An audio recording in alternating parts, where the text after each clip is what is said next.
So, welcome to today's session, and we have started with a bang.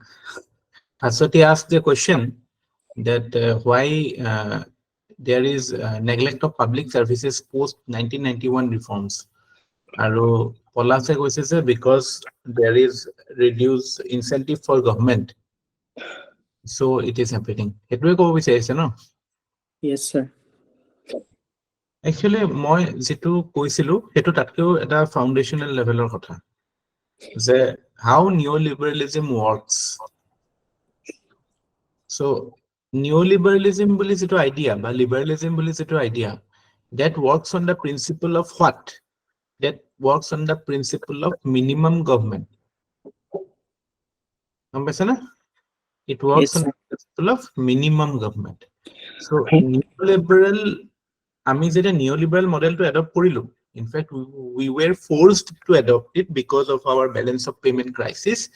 আৰু আমি IMF ত loan লব গৈছিলো IMF কলে যে এনেইটো লোন নিদিও তোমালোকে নিজৰ ইকোনমিটো ৰিস্ট্ৰাকচাৰ কৰিব লাগিব ৰিস্ট্ৰাকচাৰ কৰা মানে কি যেটো আমি কৈছিলো কি বুলি কয় এটো স্ট্ৰেটেজিক এডজাষ্টমেন্ট কৰা বুলি কয় সৰি স্ট্ৰাকচাৰাল এডজাষ্টমেন্ট সো স্ট্ৰাকচাৰাল এডজাষ্টমেন্ট মানে কি যে কৈছে যে প্ৰথমতে তোমালোকে ফিস্কেল ডেফিসিট কমোৱা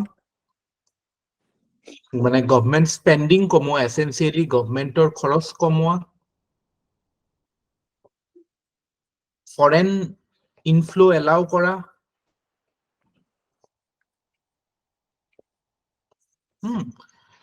market closed economy open economy hua so enikwa kisuman conditions set kora hoisil which are conditions of neoliberal model which essentially means that government has to take the back seat or there is necessary withdrawal of government from public life. Government role to merely government ends up becoming something of a facilitator. আৰু এটো আমাৰ প্ল্যানিংৰ ক্ষেত্ৰটো আমি দেখা পাইছিলো কেনেকে আগতে আমাৰ ডাইৰেক্টিভ প্ল্যানিং আছিল পিছলে কি প্ল্যানিং হল ইন্ডিকেটিভ প্ল্যানিং এতিয়া মানে আমি স্পেসিফিক প্ৰশ্নটোলে আহো যে কিয় গভৰ্নমেন্ট বা কিয় quality of services decline it essentially means that গভৰ্নমেন্টৰ যেহেতু গভৰ্নমেন্টে নিজৰ স্পেন্ডিং কমাব লগা হৈছিল সো গভৰ্নমেন্টে কোট স্পেন্ডিং কমাব সো গভৰ্নমেন্টস জেনাৰেলি কোট গভৰ্নমেন্টে পইচা খৰচ কৰে সোশিও ইকোনমিক নিডস ফুলফিল কৰিবলৈ ডিপিএসপিস বিলাক ফুলফিল কৰাৰ কাৰণে so DPSP is mainly relating to the social and economic goals like say education health ebilakor so mane it was the you can say the compulsion of neoliberal model of growth that we adopted post LPG that government had to withdraw yet intentional kotha nahoy basically yete intentional kotha nai ba government or taxation or incentive nathakibo hetu kotha nahoy plus are you getting it here we are not talking about intentions here we are talking about a framework which মানে যত গভর্নমেন্টে withdraw কৰিবই লাগিব যেটো মডেলত so that is why there is this decline in government's expenditure in public services resulting in you can say ebilak ami eta dhuniya shobd paisilo food budget squeeze to buji paisilo sage no etia buji palane nai heri Bhaswati have you understood it now হয় sir বুজি পালো খালি sir এটা বস্তু sir যোৱাকালি ক্লাছটোত আপুনি এটা বস্তু মেনশন কৰিছিলে যে গভৰ্নমেন্ট যেতিয়া পাব্লিক সাৰ্ভিসটো যেতিয়া উইথড্ৰল হয় বা গভৰ্নমেন্টে যেতিয়া উইথড্ৰ কৰে তেতিয়া কোৱালিটিটো বেয়া হৈ যায় বুলি কৈছিলে মানে কোৱালিটিটো অলপ কমি যায় স্যাৰ তেনেকুৱা ক্ষেত্ৰত মানে আমি দেখা পাওঁ যে যেতিয়া প্ৰাইভেট সেক্টৰছবোৰ ইনভলভ হয় যেনেকৈ স্কুল বা তেনেকুৱা ক্ষেত্ৰত আমি এতিয়াৰ কম্পেৰিজনত স্কুলসমূহ মানে যোনখিনি প্ৰাইভেট ইনভেষ্টমেন্ট হৈ আছে তাত অকমান কোৱালিটিটো ভাল দেখা যায় সো ইয়াত স্যাৰ কোৱালিটি ইন টাৰ্মছ মানে কোনটো কথা কৈছে মানে কেনেকৈ কোৱালিটিটো ডিগ্ৰেড হৈছে ইয়াতে public services goes down মানে এটো নহয় যে টোটালি গভর্নমেন্ট স্কুল বন্ধ হৈ গৈছে টোটালি গভর্নমেন্ট হসপিটাল বন্ধ হৈ গৈছে এটো নহয় বাট মানে হি হেৰিৰ কোৱালিটি বন্ধ হৈ যায় কিয় বন্ধ হৈছে বিকজ বিজনেস বা প্ৰাইভেট ক্যাপিটালৰ মানে হেৰিটো কি মানে working principle to কি যে it will work based on minimum cost and maximum profit. So to minimize their cost, they will always invest in areas where they can generate more revenues. So they will have no incentive to set up hospitals in, say, Arunachal Pradesh. So public services in Arunachal Pradesh will suffer. Yeah, rural area also penetration কমি গ'ল, সেইবিলাক হ'ব. So basically agriculture suffered. যদি আপোনাক সোধে যে what are the negative consequences of LPG reforms, তেতিয়াহ'লে এইবিলাক বস্তু আহিব: agriculture, public services, income inequality, jobless growth, হা, এই টাইপৰ বস্তুবিলাক আহিব লাগিব মানে সেইটোত, বা সেই আইডিয়াটোৰ পৰা ফ্লো হ'ব লাগিব। সেইটো এনচাৰ বুলি নহয়, ডাইৰেক্ট ক'ৰবাত যদি MCQ টো পাই যাব পাৰে এইবিলাক বস্তু, মানে এই আণ্ডাৰষ্টেণ্ডিংটোৰ বেচিছত আপুনি MCQ কৰিব পাৰিব পাৰে। Are you clear now? Can we move on? Digital divide bahibo. Yeah, digital divide ahibo. There inequality ahi gole to sub type of inequality ahi jabo na. Kali ami ki koisilu je man woman divide hok, regional divide hok, class divide hok, right? So sub type of rural urban divide, sub type of mane divides bilak further মানে হেৰি strengthen hobo. Divides will get strengthened. This will polarize the society in a way, you can say. Because মানে সেই টাইপৰ investment যে public ওৰিয়েন্টেড, non profit ওৰিয়েন্টেড কামটো গভৰ্ণমেণ্টেহে কৰিব ন, because government, যদি গভৰ্ণমেণ্টৰটো কোনো বিজনেছে নাই চাবলৈ গ'লে, গভৰ্ণমেণ্টৰ ইনকামটো ক'ৰ পৰা আহে? টেক্সৰ পৰা, টেক্স পেয়াৰৰ পৰা আহে। So' government doesn't have an incentive to earn in a way. So government will obviously, government is the only agency which works on, say, you can say, selfless motive. When আমি ethics এইবিলাক বস্তুৱে পঢ়ো ন, যে আমি public সাৰ্ভেন্ট কিয় হ'ব গৈ আছো, আমি প্ৰফিট মোটিভত নহয়, আমি সেলফলেস মোটিভত যাব লাগিব। কাৰণ গভৰ্ণমেণ্টৰ নেচাৰটোৱে সেইটো, এইটো কোনো এইটো মৌলিক বা মৰেল এটা হেৰি নহয়, কমান্ডমেন্ট নহয়। The nature of government is such. The government works on selfless motive. The government works on public service motive. This is a practical thing. It is not a moral commandment. Not rakhibo. Or a ideas bilak ethics to lage ebilak bostu. Ethics is based on these ideas only. Say you have to understand how the government functions. What is the role of government in a society? Hetu buji pale he public servant or role to ami beshi buji pam. Are you getting it? So that is why when in LPG model, or say in neoliberal model, when there is a compulsion on the government to withdraw itself from public services, that necessarily results into weakening of public service delivery. Because investment komi jay no, fiscal deficit komabo lage. But still, আমি কালি এটু কথাও কৈছিলো যে unlike say countries in South America বা Africa নহয়, basically south American কান্ট্ৰিৰ লগত compare কৰা যায়, তাতে যেটো নিউ লিবাৰেলিজম আহি পেলাই, যেটো আমি কালি অলপকে কৈছিলো নিউ কলোনিয়েলিজম আহি গৈছিলে, ইউৰোপিয়ান বা আমেৰিকান এমএনসিজ বিলাকে ডমিনেট কৰা হৈছিলে, সেই বস্তুটো ইন্ডিয়াত দেখা নাপালো। বিকজ বা হেতু আমি হেতু লেভেলত ইন্ডিয়াত হোৱা নাই, because India has continued to focus on the fact that we have to continue investing on public services. So prothomote there was an withdrawal, but lahe lahe dhorok ami right to education nu ketia aise. It is not a pre-91 thing, post-91 thing. Right to food nu ketia aise, pisot ahise. Right to work, yat we are talking about Food Security Act, we are talking about MGNREC. So এইবিলাক to kind of, these are flagship programs নহয় জানো গভৰ্ণমেণ্টৰ, এইবিলাক to post 1991 আহিছে ন। So that means কি আমি there is obviously still the assertion from government side that government has to invest. আৰু পিছত মই কৈছিলো 11-5-year plan was focused on the idea of inclusive growth. Growth for the sake of numbers will not help India.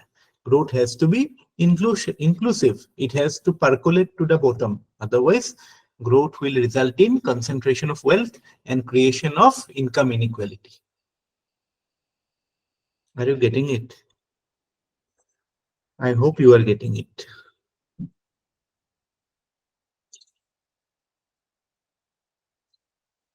Anybody? আৰু কোন মানুহবিলাক অহা নাই কিয়? কোন কোন আহিছে আজি? Attendance ল'ব লাগিব দেই registered. How many people are absent?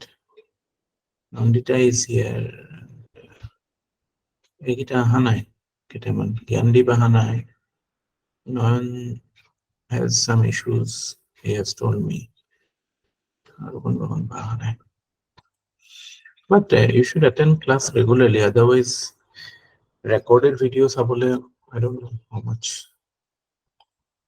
নম্ৰতাৰটো গা বেয়া কৈছিলে. Yeah, I will be part of it. Anyway. So, starting the first topic of today, we will try to cover at least 15 topics today. 14, 15 topics. So, the first topic of the day is Niti Aayog.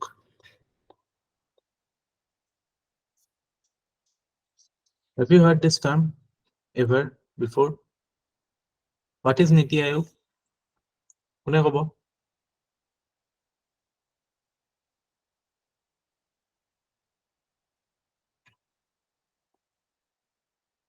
Sir, extra constitutional body. Extra constitutional body. Repeal কৰি আনা হৈছিলে, approach to change কৰিবলে bottom up approach to লোৱা হৈছিলে rather than top down. Okay. It is a what is it is non-constitutional body hoy, it nature to non-constitutional hoy, but it is basically a think tank. Yes, sir. So it is an advisory think tank supposed to give policy advice, technical advice to the government. Aru basically again the purported goal or idea behind bringing it is that since our economy is moving more towards being a market economy, so we no longer need the socialist idea of planning anymore. ঠিক আছে, যেটা top down আমি কালি কি কৈছিলো, command ইকোনমিৰ কথা কৈছিলো না নাই? আমি কৈছিলো সেন্ট্ৰেলাইজড ইকোনমিৰ কথা কৈছিলো. সো এইবিলাক according to the proponents of Niti Aayog, these are certain vestiges of the past which are no longer relevant to the existing economic or social reality of India. So since we are moving towards a market economy, so we need an organization that is more in the nature of planning, advisory nature, providing policy direction, and more importantly, as you have rightly pointed out, which should imbibe the spirit of cooperative federalism. Problem with planning was that criticism agote hoisil, ebuli hoisil je planning commission is something like it is one size fits all approach of planning commission asil je centrally planned hobo, centrally bostu to decide hobo, some experts will sit and decide, and they will in a way prescribe, give prescriptions of growth to the states, and states will only be the passive recipients of it. States will not be at a position to participate in the planning process. Asil mechanism and asil kintu NDC, there was a mechanism called NDC, National Development Council. But essentially, planning commission to decide based on certain advice by experts that is executed through NDC. It is dominated by central government. So the basic idea behind giving Niti or bringing in Niti is that you can say to focus on strategic and technical advice, and to bring the bottom-up approach, as rightly pointed out by Pallavi. The bottom-up approach by cooperative federalism or the two aspect. Here, both to dekha Yes. Cooperative federalism. I hope you understand what is cooperative federalism. Basically, federalism mane ki? Federalism is the nature of government, or say it's a type of government where we have two types of, there are two units of government, the central government and the subordinate government. Subordinate বুলি নহয়, the sub governments, or এটা lower unit of civil government থাকে. So it can be state, it can be municipality, anything, but there it is not centralized. Okay, so cooperative, there is cooperation between center and states, but practical purpose of cooperative federalism we could দেখা পাওঁ যেটা central government or state government একেটা party power থাকে, নহলে আমি কি দেখা পাওঁ competitive federalism দেখা পাওঁ, মানে but still this যিটো federalism constitution কৈছিল that is supposedly to be cooperative, so সেইটো execution to নীতি আয়োগৰ থ্ৰুদি হ'ব লাগে বুলি কয়। বাকি যিখিনি ধৰক ফাংচনেল এসপেক্ট আৰু যিখিনি কম্পোজিশন লাইক এইখিনিতো আপোনালোকে পলিটি বা এনি ষ্টেণ্ডাৰ্ড এইটো পাবই, ষ্টেণ্ডাৰ্ড বুকছ বিলাকত থাকিবই যে like who is the chairperson, PM is the chairperson, দুটা উইংছ আছে নেকি, কি কয় এটা গভৰ্নিং কাউন্সিল য'ত গোটেই CM এইবিলাক থাকে, CM of states and UTs, lieutenant গভৰ্ণৰো থাকে, আৰু another organization which is called আৰু এটা কি আছিলে, এটা পাৰ্মানেন্ট বডি এটাও আছে য'ত vice chairperson of the নীতি আয়োগ also sits along with certain experts, permanent members, full-time যিটো organization.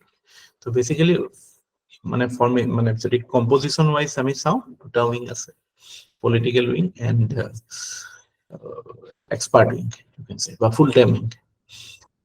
পৰীক্ষাত কোৱেশ্চনৰ নেচাৰটো এটো নহব, এইবিলাক হ'ব পাৰে কেতিয়াবা আপোনাক সুধিব পাৰে, এতিয়া যেনে কোন হয় ভাইচ চেয়াৰমেন, কোন হয় জানানে, এতিয়া চেয়াৰপাৰসন কোন হয়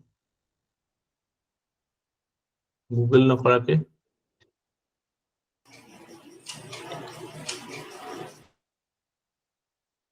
কিবা ক'লে নে নকলে? Any idea who is?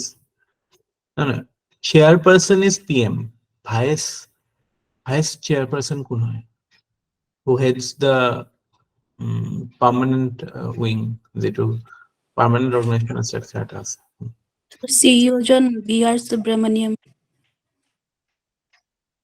এতিয়া Yes, sir. ৰাজীৱ কুমাৰ আছিলে, তাৰপিছত কোনোবা চেঞ্জ হৈছিলে, চাবচোন এইটো কোন হয়, বেৰি নে কিবা এটা আছিল নেকি, whatever, yeah, চাই ল'ব এইটো কোন হয়।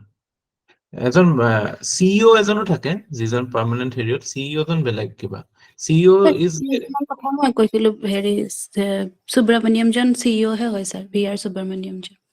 CEO এজন থাকে আৰু ভাইচ চেয়াৰপাৰসন থাকে, এজন পৰমেশ্বৰন আয়াৰ বুলি এজনো আছিলে, I am failing to recollect it at this moment, but look at it.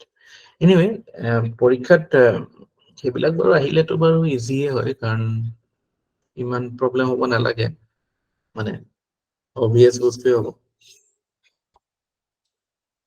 এতিয়া কথা হ'ল কি, হাউ ইজ দ্য নীতি আয়োগ ডিফাৰেণ্ট ফ্ৰম প্লেনিং কমিশ্যন? এনেতো আমি এটা কথা গম পাইছো যে দুইটা সিমিলাৰিটি আছে, দুইটাই এক্সট্ৰা কনষ্টিটিউচনেল বডি হয় বা গভৰ্ণমেণ্টে থ্ৰু এক্সিকিউটিভ ৰিজলিউশ্যন আনিছে। ইয়াতে মই পলিটিৰ এটা কনচেপ্ট দি থওঁ, I know many of you must be familiar with it. কিবা এটা বস্তু যেতিয়া এক্সিকিউটিভ বডি বুলি কয় আৰু কিবা এটা বস্তু যেতিয়া ষ্টেটিউটৰী বডি বুলি কয় আৰু কিবা এটা বস্তু যেতিয়া কনষ্টিটিউচনেল বডি বুলি কয়, ইয়াৰ ডিফাৰেন্সটো কি বুজি পায় নে? এই তিনিটা any body, any body, and body will be a right word. So anybody is any body, if it is brought in by an executive resolution, it is called executive body, like say planning commission, niti ayog. Any body that is brought in through a statute মানে কি, through an act of parliament by act of state government to হ'ব পাৰে, say like NHRC, National Human Rights Commission. আৰু constitutional body মানে কোনবিলাক, য'ত কনষ্টিটিউচনতে আছে, say like CAG. So I hope you know the difference between these three types of bodies we see in Indian political structure. So yet Niti Aayog and Planning Commission, they both are executive bodies. Mane government executive body mane ki? Government of the day has brought in through some official notification rather than going through parliament. Parliamentary hoi gole hetu aru besi, you can say, more legitimacy pabo. But still power executive হাততে আছে, so তেওঁলোকে create কৰা body এটাও পাৱাৰফুলে হ'ব, তেওঁলোকে যদি বহুত power দিয়ে পাৱাৰ থাকিব। But difference basically it is like to supposedly Niti Aayog will be a state-led initiative. To it will be more focused on tackling specific problems of states. আমি কেইটামান এক্সাম্পলছৰ লগত চাম, তেতিয়া বেছি ভালকে বুজি পাম বটম আপ এপ্ৰোচৰ কথাটো। আৰু এটা ক্লিয়াৰ ডিফাৰেন্স যেটো গভৰ্নমেন্টে পইণ্ট আউট কৰেছে, ইয়াতে মানে কোনো মেন্ডেটৰী মানে ডাইৰেকশন নাথাকে, লাইক আনলাইক প্লেনিং কমিশন, য'ত প্লেনিং কমিশনে ষ্টেটক ডাইৰেকশন দিয়ে যে এইটো ফাণ্ড যদি ল'ব লাগে বা এইটোত পইচা দিম, যদি এইটো কাম কৰিলেহে এইটো দিম। মানে Tide there is this concept of tied funds.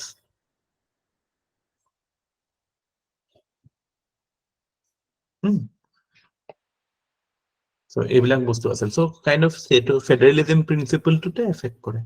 আৰু most importantly নীতি আপোনাৰ ডিসপ্লেটো গৈছে, ডিসপ্লেটো অহা নাই, আপোনাৰ ফটোটো অহা নাই আৰু ডিসপ্লেটো অহা নাই, প্ৰেজেন্টেশনটো অহা নাই নেকি? আহিছেতো, কাৰোবাৰ বেলেগৰ তাত অহা নাই নেকি? চবৰ তাতে অহা নাই নেকি? মোৰ তাত আহি আছে স্যাৰ। আহিছে। Maybe something with your network. নাই হা? পলাশৰ তাতো অহা নাই নেকি?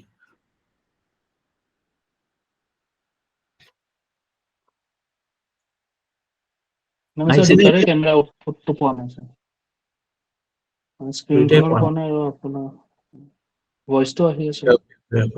ভয়েস আহিছে, স্ক্ৰীন অহা নাই ন? Wait, so I will just try to log out on screen and then try to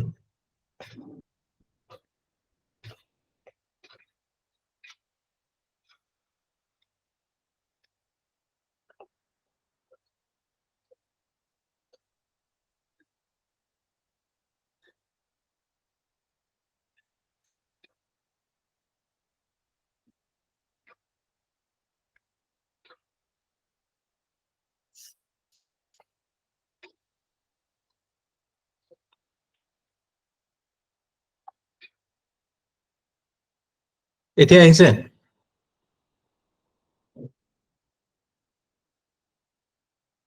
এতিয়া আহিছে নে?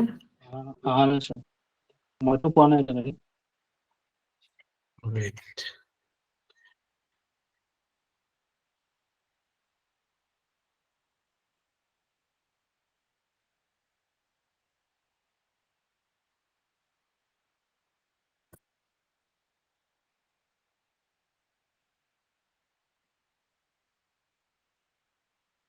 এতিয়া আহিছে?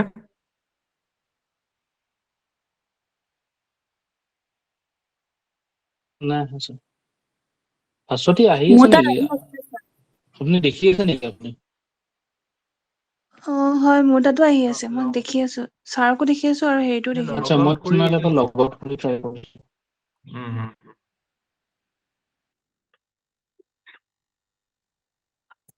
পলাশৰ তাত আহি আছে নাই?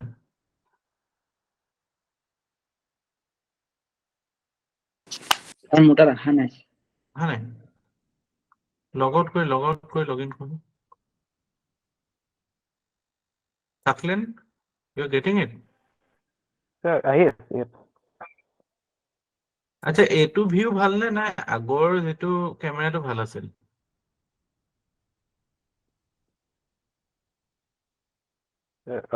এতিয়া যেটোত আছে হেতু ভাল।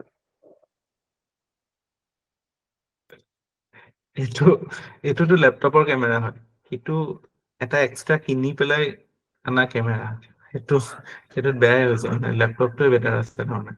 অডিওটো ল্যাপটপে ইউজ কৰি আছো এতিয়া মই। ইউজলেছলি অডিওটো স্যাৰ আহি গ'ল। অডিঅ'টো কিন্তু এতিয়াতকে আগত অলপ বেছি ক্লিয়াৰ আছিলে অডিঅ'টো এতিয়াতকে আগতে ক্লিয়াৰ আছিল ন বেছি ক্লিয়াৰ আছিলে তেতিয়াহ'লে এইটো ট্ৰাই কৰিব লাগিব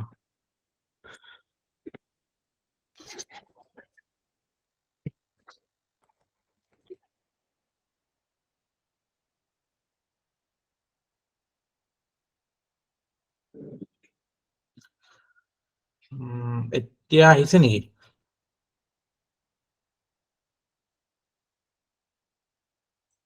নাই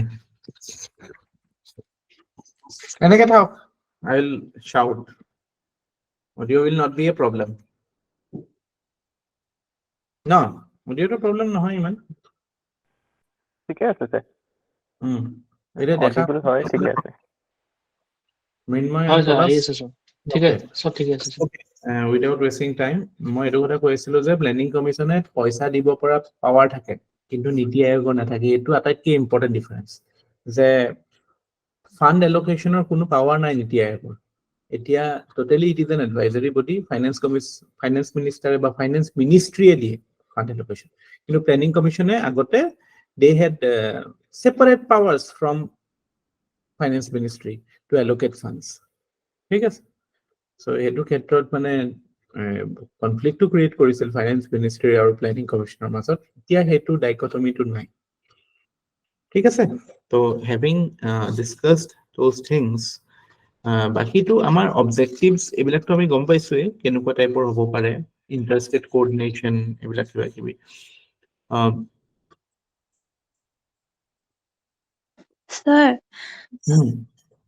স্যাৰ কমাণ্ড ইকনমিক্সৰ কথাটো কি কৈছিলে আকৌ এবাৰ কৈ দিব নেকি কমাণ্ড ইকনমি মানে আমি কালি যিটো আলোচনা কৰিছিলো পোষ্ট 1947 আমি যিটো ষ্টেট লেড ইকনমিক মডেল যিটো আমি ফলো কৰিছিলো যেটো আমি আটাইতকৈ দেখা পাওঁ ক'ত সেকেন্ড 5 ইয়াৰ প্ল্যান মহালানবিছ নেহৰু প্ল্যানত যে economy will be dominated by the state it will be led by the state আৰু that will মানে যেটো the basic idea যেটো socialist leaning যেটো mixed economy হলেও it was more inclined towards the left so that is command economy মানে centrally commanded এটো মানে command economy is another name for the model of economic development মানে planned economic development কথা যে খালি পঢ়িছিলো এটোকে command economy বুলি কয় কিয় কয় command comes from the center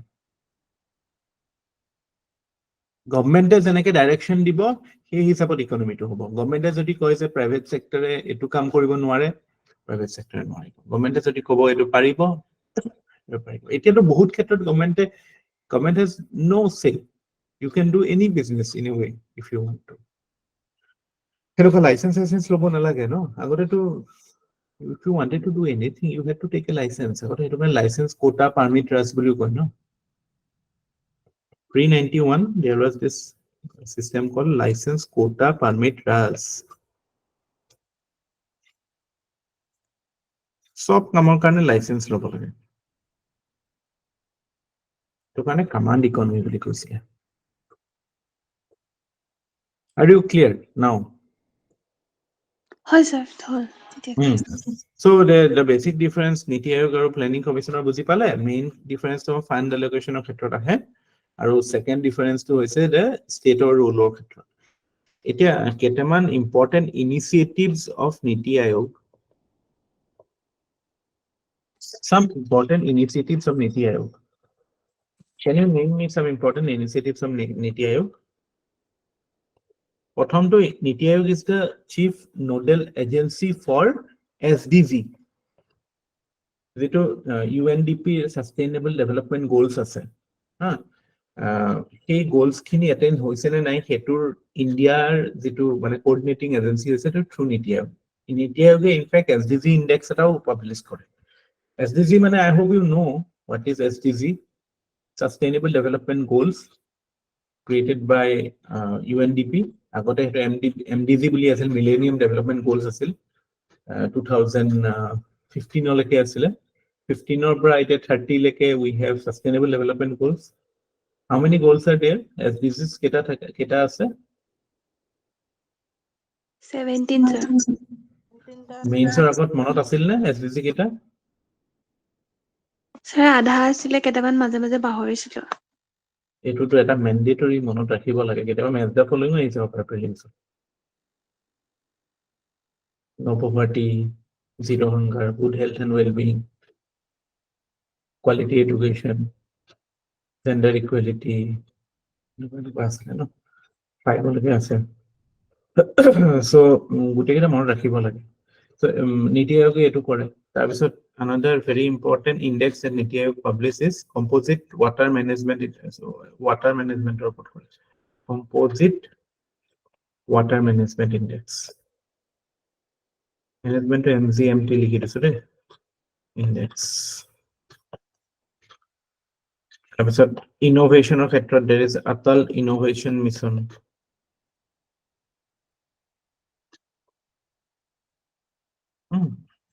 তাৰপিছত এটাৰ ওপৰত আপোনালোকৰ কোৱেশ্চন আহিছিলে সম্ভৱ এস্পিৰেশ্যনেল ডিষ্ট্ৰিক্ট প্ৰগ্ৰাম এবাৰ নে আগৰবাৰ আহিছিল নে এস্পিৰেশ্যনেল ডিষ্ট্ৰিক্টৰ ওপৰত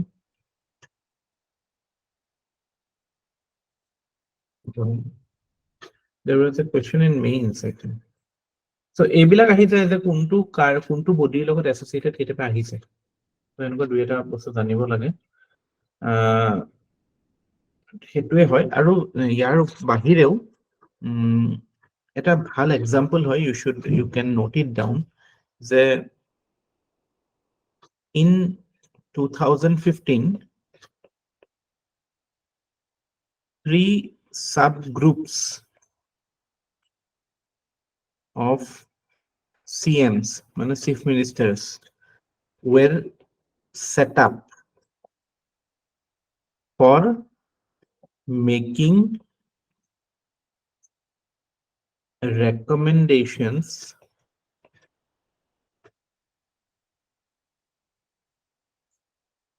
in centrally sponsored schemes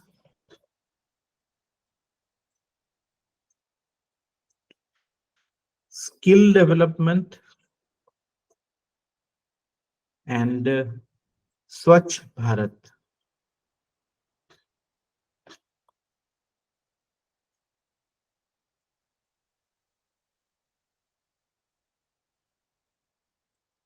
so basically centrally sponsored schemes of ক্ষেত্ৰত কি কৰিছিল it was I think led by Chandrababu Naidu I think if I'm not wrong so আগতে বহুত বেছি centrally sponsored schemes আছে ইয়াৰ আগতে মই do you know what is centrally sponsored schemes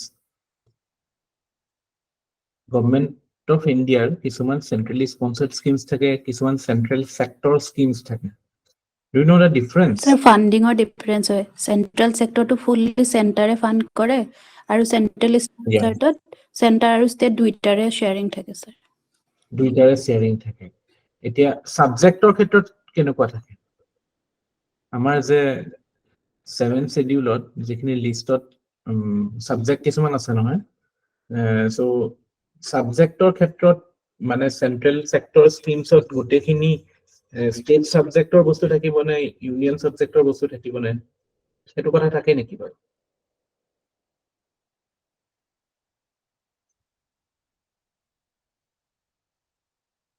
centrally sponsored schemes বিলাকত generally state subjector বস্তু বিলাকে থাকে যেনেকে ধৰক আপোনাৰ এইবিলাক ড্ৰিংকিং ওয়াটাৰ হওক হাউচিং হওক কিন্তু in a way এটো centrally sponsored schemes বিলাক anti federal বুলিও কয় বহুতে because কিয় এইবিলাকতটো চাবলৈ গলে ষ্টেটৰ ফ্ৰী হেণ্ড থাকিব লাগিছিল কিন্তু ষ্টেটৰ ফ্ৰী হেণ্ড নাই ষ্টেটে এটা পাৰ্সিয়াল ফান্ডিং হে কৰিব পাৰে বা ফান্ডিংৰ ক্ষেত্ৰতে state is dependent on center so in a way এটো এটা arm twisting বুলিও কয় বহুতে যে চেণ্টাৰে কিছুমান এইবিলাক সাবজেক্টত through centrally sponsored scheme can direct the policy orientation of states so hetu karone bahut criticism hoisil aru manage korilo bahut beshi hoisil in fact we had more than 150 centrally sponsored schemes and after the recommendation of this committee it was brought down to I think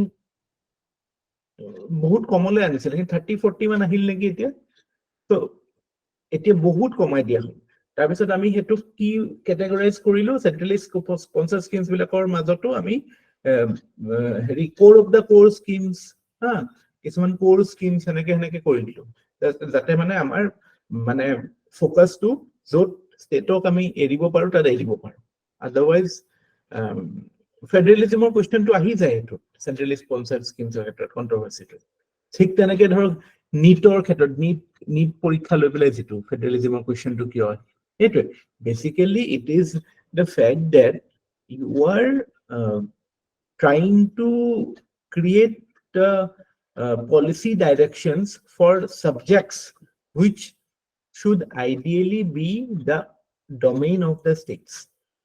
But because you are financially at a better position, you are trying to frame policies or trying to frame the policy direction through centrally sponsored schemes. It was an allegation of centrally sponsored schemes against it. কাৰণ সেইবিলাক subject food security related এইবিলাকতো চাবলৈ গ'লে ষ্টেটৰ subject হয় তো ষ্টেটে যদি হেতু কিবা এটা নিজেই প্ল্যান এটা ডিজাইন কৰি পেলাই চেণ্টাৰক পইচা খুঁজে চেণ্টাৰে দিব লাগে আইডিয়েলি যদি ৰাইট টাইপ অফ বা মানে এটা আইডিয়েল ফেডাৰেশ্যনত কিন্তু এতিয়া কি হয় চেণ্টাৰৰ পৰা ফ্ৰেম হৈ আহিব চেণ্টাৰৰ পৰা ডাইৰেক্টেড হৈ আহিব ফান্ডিংটো চেণ্টাৰ ষ্টেটৰ মাজত থাকিব এছেঞ্চিয়েলি চেণ্টাৰে মানে হেৰি কৰাৰ নিচিনা ডাইৰেকশন দিয়া নিচিনা সো কাইলে যদি আপোনাক এটু কোৱেশ্চন আহে যে ইন্ডিয়ান ফেডাৰেলিজমৰ চ্যালেঞ্জেস বিলাক কি তাতে আপুনি যদি সেন্ট্ৰালি স্পন্সৰ্ড স্কিমছৰ এক্সাম্পলস নিদিয়ে তেতিয়া হলে হয়তো এনসাৰটো আধৰুৱা হ'ব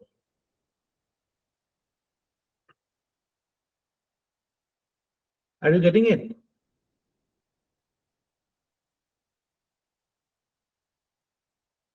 বুজি পাইছে না এটা কথাটো মই পঢ়ি আছিলো কিবা এটা বস্তুটো বেলেগলৈ গ'ল কিন্তু ৰেলিভেন্ট হয় ইয়াতে আমি আলোচনা নকৰিলে এটো ফেডাৰেলিজমত হয়তো এটো থাকি যাব হয় স্যাৰ বুঝিছো সেন্ট্ৰালি এটো কি কয় আমি নীতি আয়োগৰ সাকসেসফুল মানে ইউ ক্যান সে এক্সাম্পল হিচাপে এটো দিব পাৰো যে it tried to streamline the centrally sponsored schemes by skill development report they tried to create a common ground So these are certain positives that show that Niti Aayog is supposed to be a platform that will promote the bottom-up approach of the national development.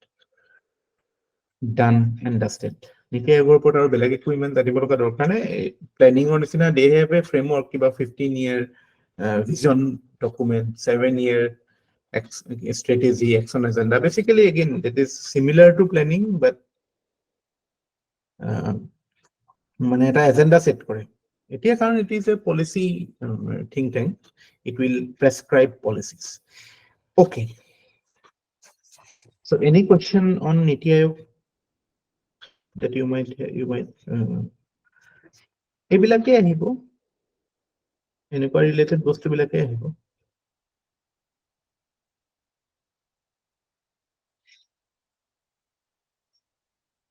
okay next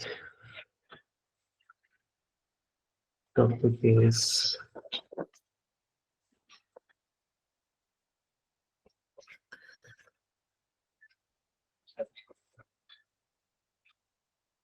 next topic of the day is the idea of output the concept of output economic output বুলি কওঁ যেতিয়া কি বুঝো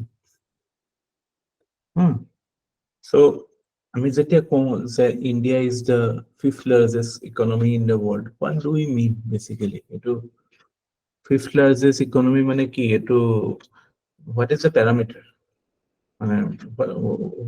on what basis we are saying it on the basis of output so output মানে কি output বুলি কলে কি বুজি পাম যে আমাৰ যেটো মানে aggregate monetary value of all the goods and services produced in the country is called the output basically GDP ফলে গৈ আছে concept of output means we are talking about we are moving towards GDP so that is the broad parameter on which we can compare countries okay so economic growth আমি প্ৰথম ক্লাছতো কৈছিলো economic growth is a quantitative term it measures the difference in production from one point of time to other so হেতুৱে আমাৰ economic growth কথা so এটা কথাটো আমি বুজি পাওঁ যে when we are talking about the concept of economic growth, what we are actually referring to, we are referring to the idea of when we talk about economic growth বুলি ক'লে আমি কি বুজি পাওঁ? এইটো এনেকে নহয়, এনেকে। When we say economic growth, we mean wealth creation. Essentially, it means wealth creation, হয় না not? এইটো কথা কয়। It means job creation. It means increase in income.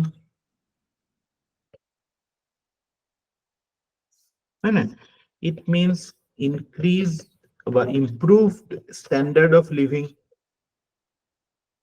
যেটুক আমি মেজার কৰাত কি বুলি কৰো পাৰ ক্যাপিটা ইনকামত কৰো পার ক্যাপিটা ইনকাম মানে কি basically total output divided by total population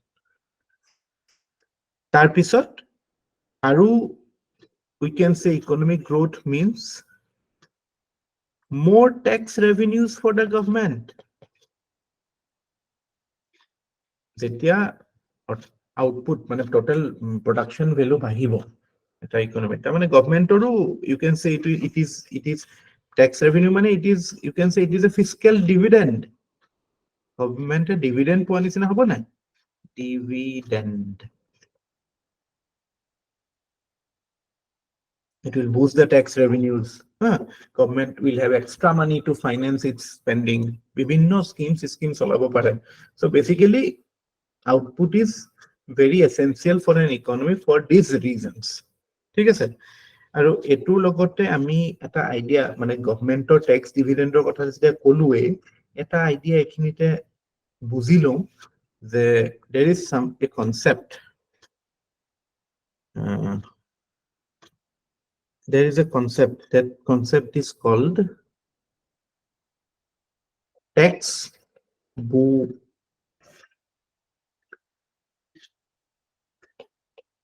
spelling to hoise na buoyancy buoyancy spelling to bhul hoise keneke hobo b u n c y buoyancy spelling ki hoy eto eneki b u Second to correct is second. So there is a concept called tax buoyancy and tax elasticity. আমি যেটা কৈছো economic growth হলে গভৰ্নমেন্টৰ revenue বাঢ়িব গভৰ্নমেন্টৰ tax revenue বাঢ়িব so হেতুৰ related concept is tax buoyancy and tax elasticity কেলে নিউজত আছে জিএসটিৰ ক্ষেত্ৰত এবাৰ হেৰিয়ে কৈছিলে সিটাৰ মানে কৈছিলে যে tax buoyancy too high what is tax buoyancy কোনে ক'ব পাৰিব নেকি 5 seconds 1 2 3 4 স্যাৰ ন্যাশনাল ইনকামৰ তুলনাত যদি টেক্স ৰেভিনিউটো বাঢ়ি যায় বা বেছি হয় তুলনাত বাঢ়ি যায় মানে কি মানে স্যার যিটো ন্যাশনাল ইনকাম সেইটোৰ অনুযায়ী যিমানখিনি টেক্স ৰেভিনিউ কালেক্ট হয় তাতকে প্ৰপৰশ্যনেটলি বাঢ়ি যায় বেছি টেক্স ৰেভিনিউ কালেক্ট হয় you are correct মানে অকনমান কিবা এটা বস্তু মিস হৈ আছে এটো কথা হৈছে যে মানে জিমান ন্যাশনাল ইনকাম বাঢ়িব প্ৰপৰশ্যনেটলি যদি টেক্স ৰেভিনিউ বাঢ়ে টেক্স ৰেট নহয় দে ৰেভিনিউ কথা কৈছো টেক্স কালেকশন গভৰ্নমেন্টৰ যে say for example there is 1% growth in the economy so is it resulting into 1% or more growth of tax revenues for the governmentor total tax collection বাঢ়িছে নে নাই যদি ইকোনমিটো grow হৈ আছে otherwise যদি বাঢ়া নাই তাৰ মানে কি তাৰ মানে maybe economy is not growing in the real sense maybe inflation হৈছে বা maybe base effect আছে আগতে বহুত লো আছিল হেতু হিচাপতে বাঢ়িছে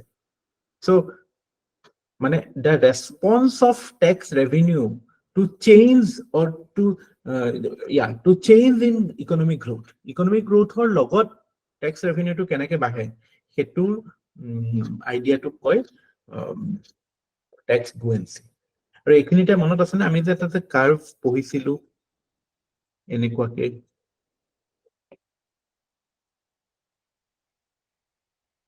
tax revenue আৰু tax rate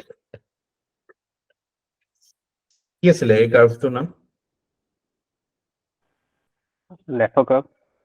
Laffer curve এই কনসেপ্টটো ৰিলেটেড টু tax elasticity যে tax elasticity মানে আকৌ কথাটো হৈছে কি যে আমি tax rate টো যদি বঢ়াই বা কমাই দিও how does the total tax revenue respond say for example আমাৰ মাজতে আমি corporate tax rate কমাই দিছিলো 30 পৰা 25% কৰি দিছিলো did it result into more tax collection for the government so that is called tax elasticity so কেতিয়াবা এই দুটা কনসেপ্ট আহি যাব পাৰে যেনেকে জিডিপি জিএনপি ডিফাৰেন্স আহি গৈছিলে এবাৰ তেনেকে ট্যাক্স বুয়েন্সি আৰু ট্যাক্স ইলাস্টিসিটিৰ ডিফাৰেন্স আহি যাব পাৰে are you clear with it tax elasticity মানে how does total tax revenue respond to change in tax rate আৰু tax buoyancy মানে how does tax revenue respond to change in GDP বা change in economic growth বুজি পাইছে Nandita are you getting it Yes, sir. বুজি পাইছো। মানে আপোনাৰ যদি ইকোনমিটো গ্ৰো হৈছে কালি 100 টকা আছিল আজি 200 টকা হ'ল proportionately আমাৰ tax collection to governmentor বাঢ়িছে না নাই এটো কয় tax buoyancy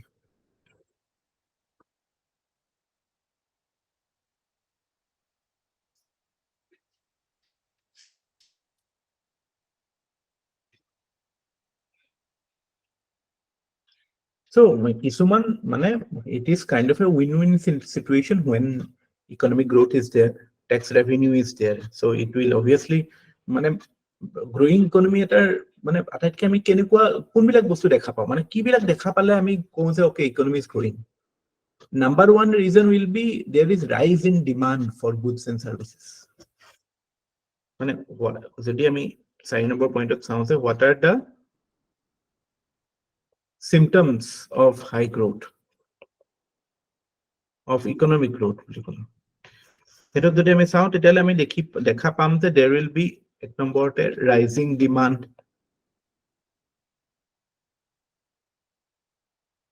তাৰ পিছত আমি দেখা পাম next investment will rise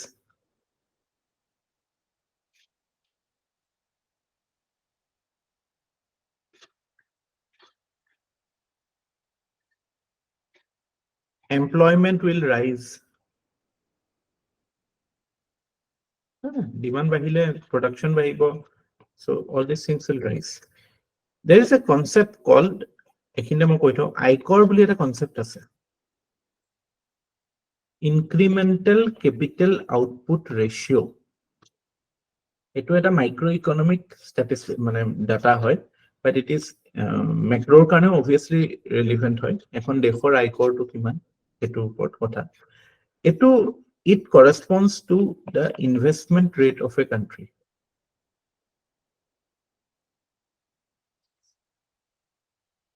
ঠিক আছে so মানে what is the মানে investment scenario of a country that is determined by looking at its aikor value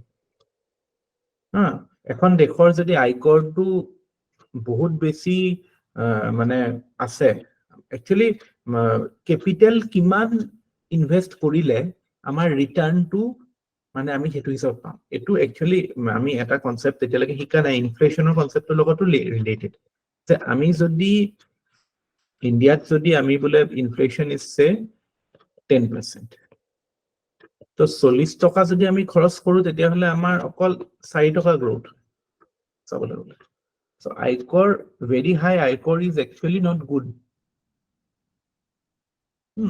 ideally this should be lesser যাতে মানে যেটো আমি ইনভেস্ট কৰো that return is also proportionate এটো মানে it shows the robustness of an economy how মানে investment কৰিলে what is the মানে what is the capacity of the economy to generate wealth out of that investment হেতু technical aspect বিলাকত দৰকাৰ নাই কাৰণ পৰীক্ষাত কেতিয়াও নাহে পৰীক্ষাত হয়তো এটো আহিব পাৰে আপোনালোকৰ সিএস পইণ্ট অফ ভিউ পৰা যে what does the aikor of a country indicate or aikor for a sector indicate it indicates the return on investment so ebilaku better আয়কৰ স্কোৰটো আয়কৰটো বেছি হাই হ'ব নালাগে হা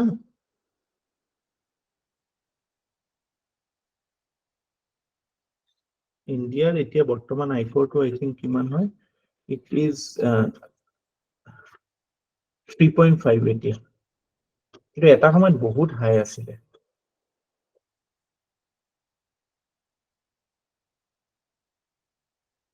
এটা সময়ত বহুত হাই আছিলে 7-8 এনেকুৱা মান আছিলে বেসিক্যালি ইকোনমিক পটেনশিয়ালটো দেখায় আয়কৰ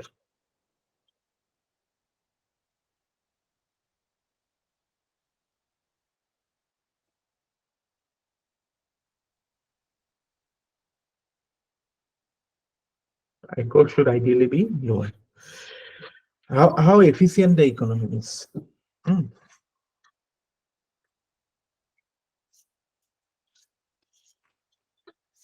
এতিয়ালৈকে ঠিকে আছে Are we fine? এতিয়ালৈকে আমি বুজিলো আউটপুটৰ কনসেপ্টটো আউটপুটৰ বেসিক আইডিয়া এটা লৈছো আমি জিডিপি ডিফাইন কৰা নাই এতিয়ালৈকে আমি বেসিক আইডিয়াটো লৈছো যে আউটপুট বুলি ক'লে এখন দেশত যিমান total goods and services produce হয় তাৰ মাৰ্কেট ভ্যালুটো বুলি কৈছো এখিনি সো হেতুৰ বেসিছত আমি কান্ট্ৰিজ বিলাক কম্পেয়াৰ কৰো বা ডিসাইড কৰো যে এটো ইকোনমি ডাঙৰ China is the number 2 economy in the world US is the number 1 economy India is fifth largest So what is the parameter? Output of the economy.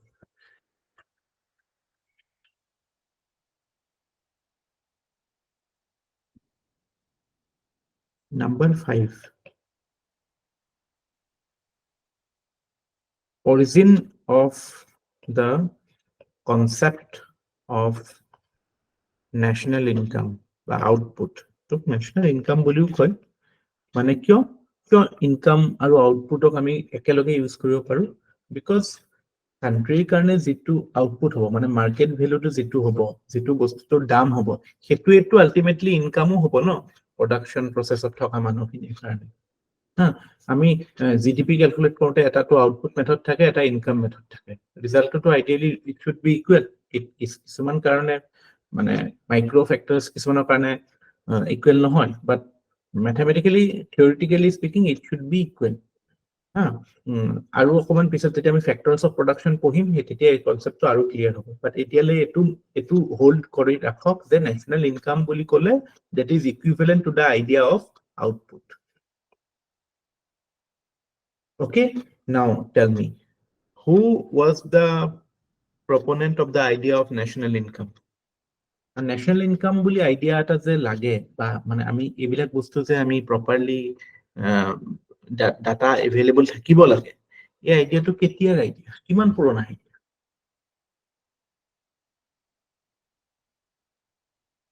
Is it a very old idea?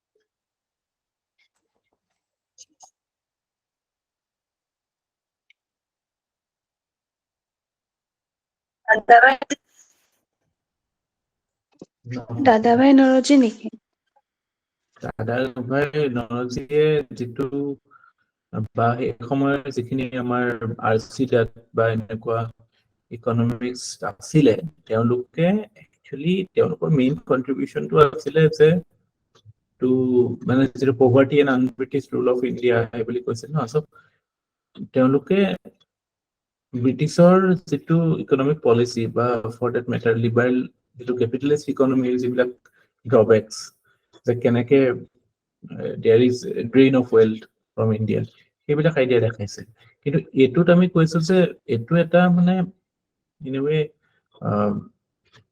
ইয়াত কোনো value নাই আমি value নাই মানে it is not মানে it doesn't give any right or wrong prescriptions about it it is mere মানে economic idea যেটোৰ পৰা মানে আমি নেশনস বিলাকো কম্পেয়াৰ কৰিব পাৰো বেসিক্যালি ন্যাশনাল কম্পাৰিজন ন্যাশনাল ইকনমিক কম্পাৰিজনৰ কাৰণে আৰম্ভ হৈছিল আৰু এই আইডিয়াটো প্ৰথমতে দিছিলে সাইমন কুজনেটছ বুলি আমি কুজনেটছ কাৰ্ভ পঢ়িছো Simon Kuznets GDP বা national income আইডিয়াটো প্ৰথম দিছিলে কেতিয়া দিছিলে in the mid 1930s. So 1930s or সময়ত দিছিলে. So can you identify what could have been the trigger for this? What was the trigger?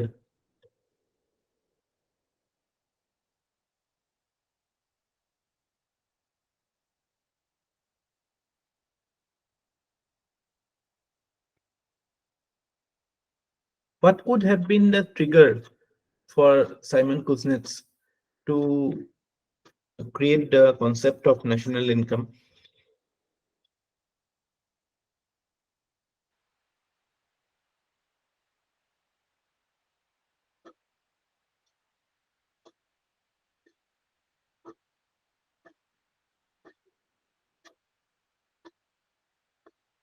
The Great Depression to niki ekini time.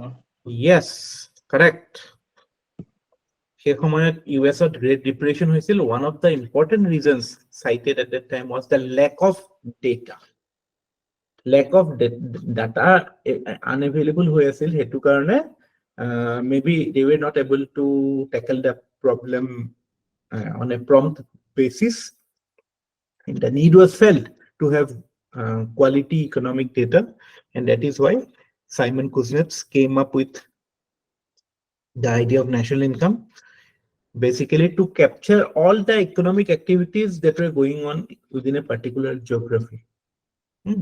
মানে ইন্ডিভিজুৱেলছে কি produce কৰি আছে, ইন্ডিভিজুৱেলছে কি consume কৰি আছে, গভৰ্নমেণ্টে কি কৰি আছে, কোম্পানিজ বিলাকে কি কৰি আছে. সো এইবিলাক গোটেইখিনি এটা জায়গাত আনি পেলাই it created the idea of national income.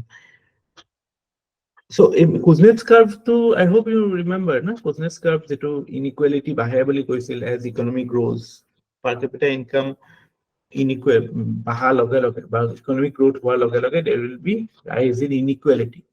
But later on, after a particular point of time, inequalities will reduce because obviously human capital formation hobo, service sector led economy hobo.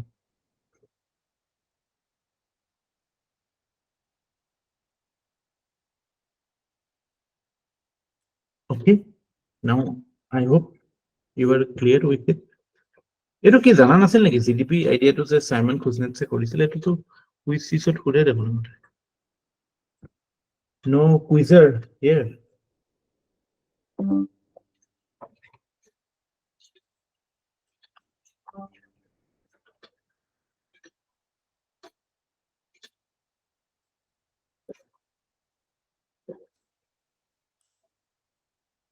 Okay.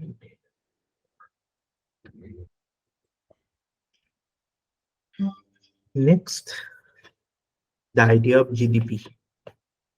What is GDP? GDP বুলি ক'লে কি কওঁ আমি? Basically চাৰিটা কথা.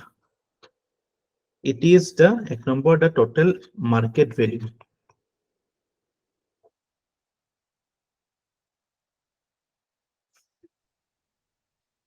of all final goods and services produced within a country.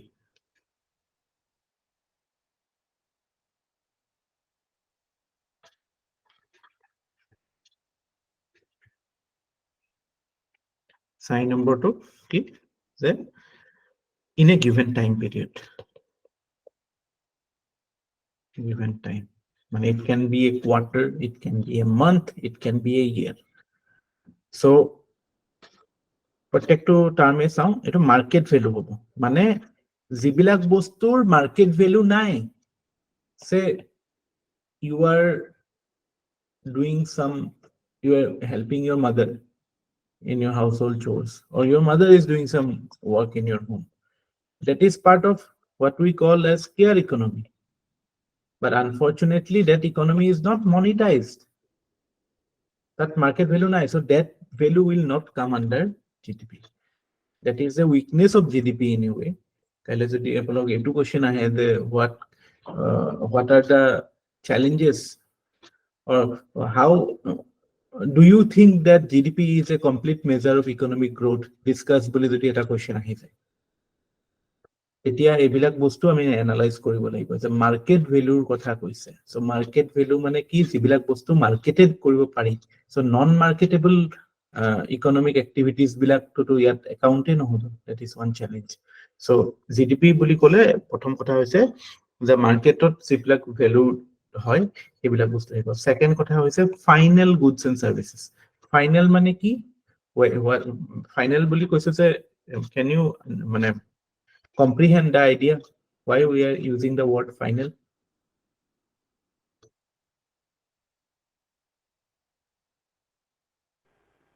Sir, consumption goods, the consumer goods. Okay. Final মানে final ইয়াৰ অৰ্থটো এটো যে ইন্টারমিডিয়েট গুডস না থাকিব বা সেকেন্ড হ্যান্ড গুডস না থাকিব say for example you are buying a car গাড়ীটো বিভিন্ন পার্টস থাকে ন সেই পার্টস বিলাকো ইন এ ওয়ে মানে it is মানে assembled say tires so tire to finally গাড়ীত হে লাগিলেহে একেলগে গাড়ীৰ ভ্যালুটো হয় so তাত আকৌ টায়াৰৰ ভ্যালুটো বেলেগকে কাউন্ট নহয় তেতিয়া কি হ'ব ডাবল কাউন্টিং হৈ যাব ন আমি যদি সব পাৰ্টৰ ভ্যালুটো একেলগে ডাবল কৰো কেতিয়াবা এবিলাক খেলিমেলি হয় কাৰণ টায়াৰটো সেপাৰেটলি সেল হয় বাহিৰত মাৰ্কেটত হা তো সেই টায়াৰটো তেতিয়া হয়তো হেতু তাৰ মানে জিডিপিত ক্যালকুলেট হৈ যাব কিন্তু গাড়ী এখনৰ টায়াৰটো হেতু নহয় মানে ইন্টারমিডিয়েট গুডস বিলাক account নহয় so final goods bilak hoy or secondly second hand goods bilak নহয় because again the problem will be of statistical problem mane double counting hoy jabo no so that is why we are talking about the fact that gdp incorporates the final goods and services final শব্দৰ অৰ্থটো বুজি পালা নে এতিয়া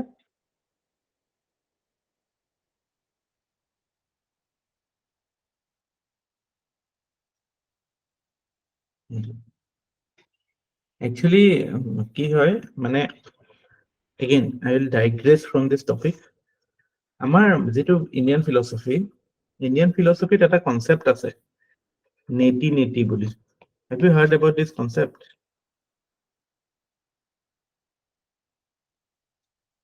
পৰীক্ষাৰ কাৰণে বহুত দৰকাৰী কনসেপ্ট হয় এটো Have you heard about this concept of Indian philosophy called neti শুনিছে নেকি ইয়াৰ অৰ্থটো হ'ব মানে এটো নহয় মানে ইন্ডিয়ান ফিলসফিত এটো নকয় যে ট্ৰুথ কি হয় বা শুদ্ধ কি হয় যেতিয়া ট্ৰুথ কি হয় এক্সপ্লোৰ কৰি থাকে তেতিয়া মানে আমি এনেকে ট্ৰুথৰ ফালে যাওঁ যে এটোটো নহয় মানে আমি বস্তুবিলাক এলিমিনেট কৰি যাওঁ then we come to we arrive at some place there is no one permanent truth or kotha to nokoi I mean just mane the whole philosophy is based on the premise that we try to eliminate all those things that are not essential we are like peeling off the leaves of or like the onion onion mane piyaz eta gusoi nisina ke ami kaam to why I am bringing it here is that আমি কিবা concept বিলাক আমাৰ যেতে হিকু আমি বস্তুটো কি নহয় সেই বস্তুটোখিনি অতৰাই দিলে যেটো থাকি যায় হেতুৱে হয় বুজিছে নাই তো যেনেকে কালি আমি পলিটিক্যাল ইকোনমি কথাটো কৈছো পলিটিক্যাল ইকোনমিত কি বস্তু আহিব যে ইকোনমিৰ বস্তুখিনিটো আহিবই কিন্তু নন ইকোনমিক ফ্যাক্টৰস কিছুমানো আহিব পলিটিক্যাল ইকোনমিত তো নন ইকোনমিক ফ্যাক্টৰস মানে কি আমি ইকোনমিৰ ফ্যাক্টৰখিনি অতৰাই পেলাই বাকি এসপেক্টখিনি চাও So similarly yet final বুলি ক'লে আমি ফাইনাল কি হ'ব হেতু পিছৰ কথা কিন্তু ফাইনাল কি নহয় এই বস্তুখিনি যদি আমি অতৰাই দিব পাৰো তেতিয়া হলে obviously we arrive at it আৰু প্ৰিলিমছটো হেতুৱে কৰো এনসাৰ কি হ'ব আমাক নালাগে কি নহব হেখিনি অতৰাই দিলে হৈ গল ন that is how we arrive at an answer rather than finding the answer প্ৰিলিমছত আমি কি এটো বিচাৰো নেকি যে কোনটো এনসাৰ মই জানো এটো নহয় এটো নহয় এটোৱে হ'ব তেতিয়া হবে এনেকেহে প্ৰিলিমছত কৰো নে কেনে কৰে আপোনালোকে ডাইৰেক্ট এনসাৰ বিচাৰে নেকি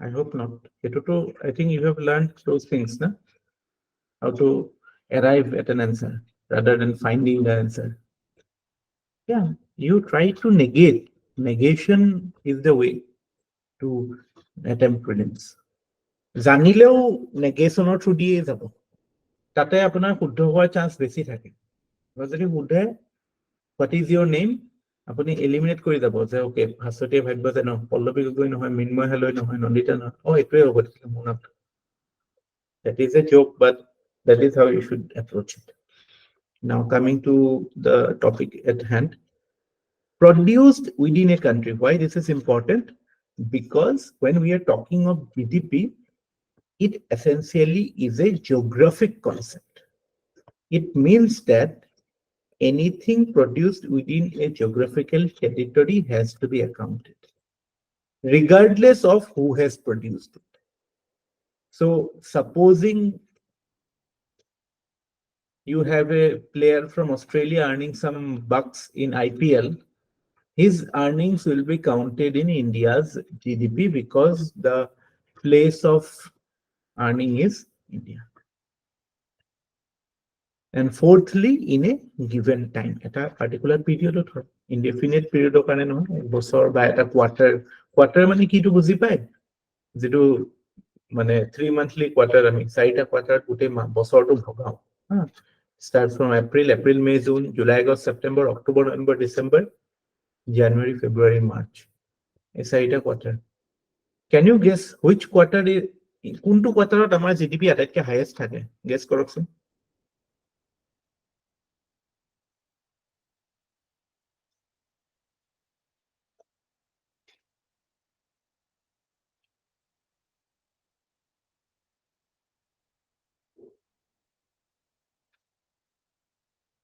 কোনটো কোৱাৰ্টাৰত জিডিপি আমাৰ আটাইতকৈ হাইয়েষ্ট থাকে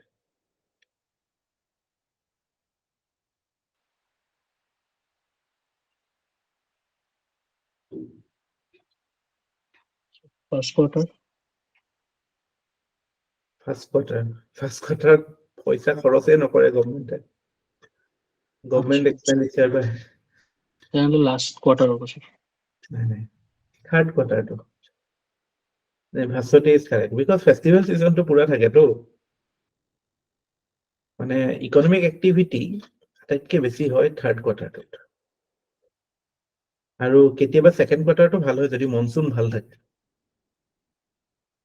আমাৰতো ইণ্ডিয়াত ফাইনেন্স মিনিষ্টাৰটো নামতহে থাকে একচুৱেল ফাইনেন্স মিনিষ্টাৰটো মনচুন হয় I hope you have heard this statement before so if monsoon is good then economy will be good drought hoy gole to then whatever you do you cannot derive okay are you clear with the concept of GDP now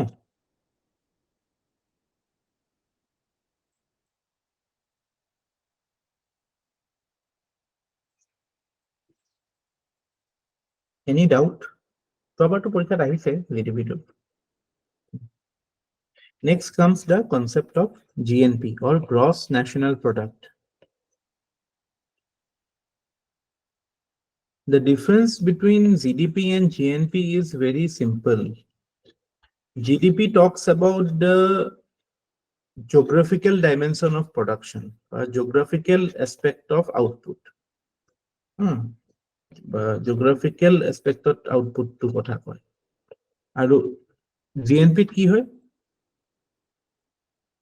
GNP it talks about the aspect of the nationals by the citizens of the country that yet focus to on the citizens or nationals citizens related concepts India ne kiman produce korise India ne produce kora mane ki je foreigner produce kora to minus koribo lagibo so essentially GNP concept to now you tell me was GNP relevant for India before 1991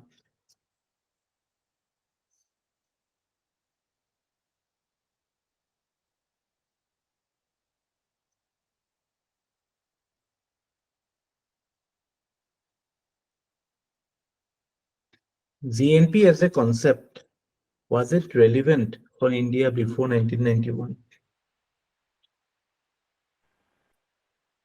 So I believe GNP to relevant asile because foreign income to nasile বা ফৰেনাৰ্ছে আহি পেলাই ইয়াতো কেতিয়াও produce কৰা নাছিলে। So GDP বেছি relevant আছিল, you want to say that?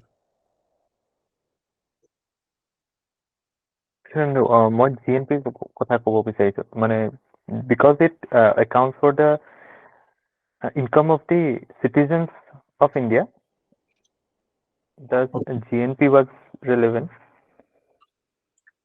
It talks about the income of the citizens of India. So যদি অকল citizens বিলাক ইণ্ডিয়াতে আছে তেতিয়াহ'লে GNP বা GDP কৰো আমি কোনো ডিফাৰেন্স নাথাকে ন। যদি আপোনাৰ এটা মানুহ বাহিৰত যোৱা নাই আৰু বাহিৰৰ পৰা এটা মানুহ ইণ্ডিয়ালৈ অহা নাই তেতিয়াহ'লে GDP GNP মাজত ডিফাৰেন্স নাথাকে ন, থাকিব নেকি? নাথাকে স্যার। নাথাকে। got it. Actually আপুনি উল্টা কথাটো কৈছে।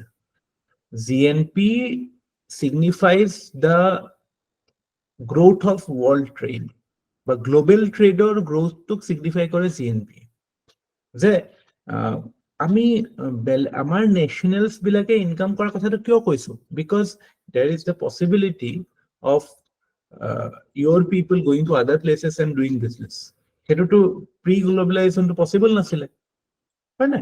so GNP idea to তেতিয়ালে prominent তেতিয়াহে হয় যেতিয়া globalization is moving fast, or it is the dominant thing in world economy, then GNP will be more relevant.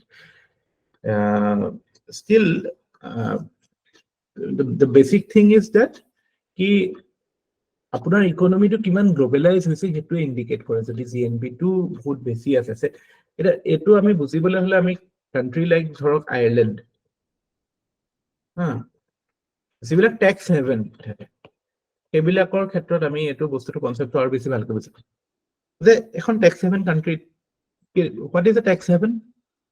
Tax haven is a country where the tax rates are very low, and that is why they encourage or they incentivize big companies to locate their headquarters here.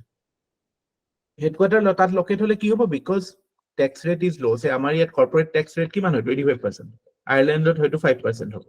so এটা company headquarter ইন্ডিয়াত পাতিবলেতো 25% tax দিব লাগিব।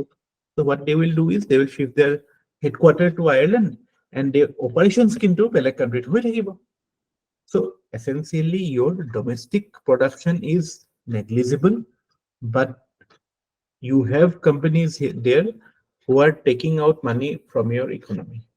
So হেনেকুৱা ক্ষেত্ৰত আমি কি হয় যে GDP of that country will be very much lower. GDP will be lower because domestic production হোৱা নাই, and compared to GDP, GNP will be higher, because এনেকে পইচা ইফাল পৰা আহি আছে। so এতিয়া কথাটো হল কি GNP কনসেপ্টটো আমাক কেতিয়া লাগে, যেতিয়া when we are living in a globalized world. so এটা টার্ম আছে net factor income from abroad. if factor শব্দটো we will discuss, এটো আমি factors of production কি হয় এই টপিকটোত আমি হেতু বস্তু ইয়াৰ পিছতে আমি চাম, কিন্তু এতিয়ালৈ বুজি থক যে factor is an input in the production process. মানে it can be in terms of your investment, in terms of your asset ownership, by your enterprise, entrepreneurial skills to hobo pare. So basically it is talking about the fact that amar India jeta GNP to uliam ta ki hoy, GNP is equal to GDP pra net factor income from abroad, etu ami add kori dim। etu jodi positive hoy, positive howa mane ki যে আমাৰ বাহিৰৰ পৰা income বেছি আহে, ইণ্ডিয়াৰ পৰা যিমান income বাহিৰলৈ যায়, তাৰমানে তেতিয়া GNP will be more than your GDP। কিন্তু এটো যদি হেৰি হয় GDP টো কেতিয়া পজিটিভ হ'ব, যেতিয়া এটো মাইনাসত থাকিব, মানে বাহিৰ ভিতৰ আমাৰ এটা ইণ্ডিয়াৰ কাৰণে জেনাৰেলি ইট ইজ নেগেটিভ, মানে আমাৰ জেনাৰেলি অলমোস্ট ইকুৱেলে থাকে, GDP অলপ বেছি থাকে আমাৰ GNP। তাৰমানে কি দেখায় যে আমাৰ ইণ্ডিয়াত পৰা বেছি লৈ যায় compared to what Indians earn from abroad। এটো ওপৰত জবাৰ কোশ্চেন আহিছিলে যে কেতিয়া জিডিপি জিএনপিতকে বেছি হয় মনত আছেনে কোৱেশ্চনটো প্ৰিলিমছত আহিছিল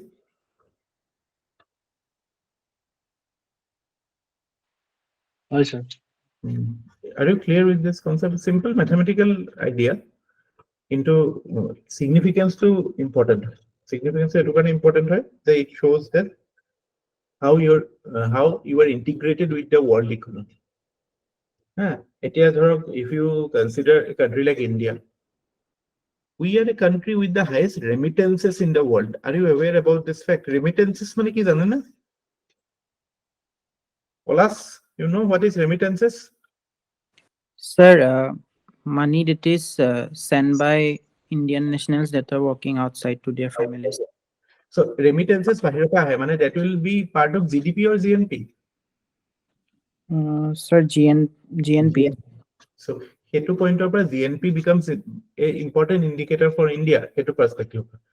But actually আমি output যেতিয়া এখন country চাওঁ সেই countryত produce হোৱাটো বেছি relevant হয় because বাহিৰৰ পৰা পইচাটো আহিছে বাহিৰত working condition facilitate কৰিছে ন তেওঁৰ ইনকামটো সেইটো কাৰণে আহিছে so তাত ইণ্ডিয়ানে কিমান ঘটিছে সেইটো ইমান relevant কথা ইমান নহয় যিমান relevant হয় ইণ্ডিয়াত আমি কেনেকুৱা situation create কৰিছো যাতে মানুহে ইনকাম কৰিব পাৰে be it a foreigner or be it a China take for example China কেনেকৈ grow হ'ল because it created conditions for big corporates of West to invest in China. Down companies shifted their base to China. So tate its GDP also improved na, that way. Because production happened. All headquarters no hoy. Their operations and headquarters shifted to China. So that is why these indicators of national income are relevant. But GDP is considered to be a more acceptable and fairer tool mainly because of the fact that GNP আমাৰ generally কি হয় যে আজিকালি country বিলাক they are exposed to foreign debt মানে কি জানেনে ইণ্ডিয়াৰো আছে external debt আছে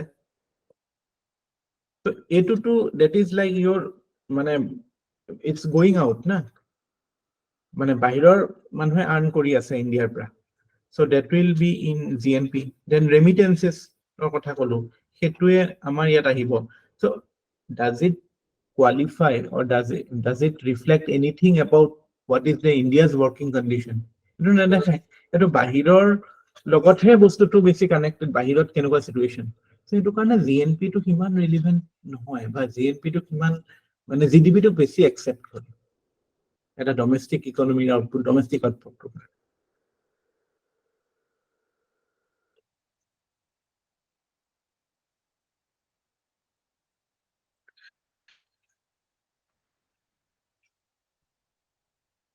So you write some reasons why GDP is a better measure. Note কৰিছিলো এক নম্বৰতে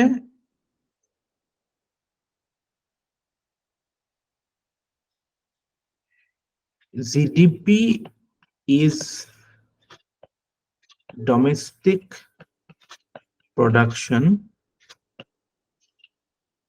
where employment is created. ক'বাত বাহিৰত ইণ্ডিয়ান এটা ইনকাম কৰি আছে হেতুৱেটো ইণ্ডিয়াত এমপ্লয়মেন্ট সিনাৰিওটো একো ইম্পেক্ট নকৰিব পাৰে ন জেনাৰেলি স্পিকিং কিন্তু আজি সাপোজ বাহিৰৰ প্লেয়াৰ এটা ইণ্ডিয়াত আইপিএলত ইনকাম কৰি আছে তাৰ লগতে কিছুমান এনসিলাৰি কামোটো হৈ থাকিব ন এনসিলাৰি এক্টিভিটিজ হৈ থাকিব সে এটা কোল্ড ড্ৰিংকছৰ দোকান এখন খুলিলে তাক দেখি তাক পানী খোৱাবতে কোল্ড ড্ৰিংকছ খোৱাবতে খেলি থাকোতে এনেকে এমপ্লয়মেন্ট এটা হ'ল যদি পকৰি চকৰি খায় পকৰি অলপ দোকান খুলিব whatever second reason why GDP can be considered a better measure is that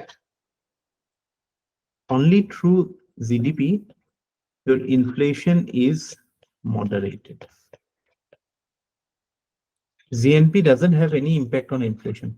Now, what is inflation? Inflation ki hoy ekhinite ami saum. Inflation or simplest definition is that when too much money chase too few goods.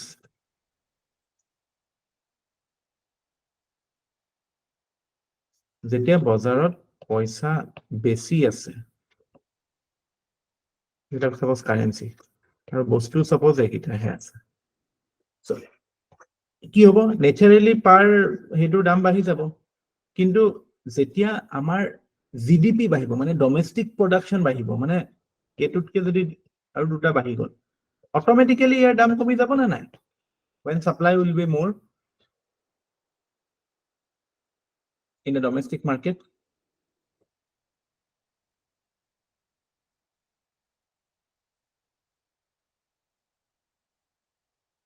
বাকি বুজি পাইছে না বাকি সকলে? Are you able to comprehend this concept? It's a very important idea. Why domestic production has a direct impact on inflation. Sir, wish.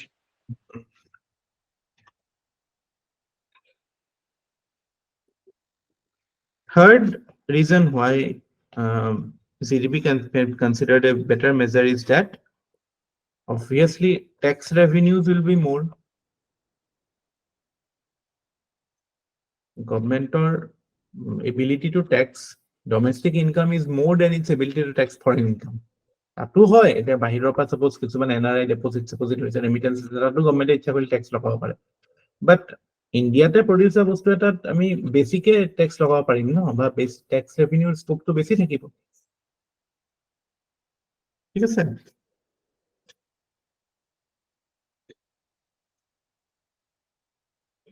তাৰপিছত আৰু আমি N কৰিব পাৰো যে like exports will be or exports can be more, হয় নাই? So exports বাঢ়িব তাৰ মানে forex reserve বাঢ়িব, and you can use forex reserve for many n number of purposes. So that is why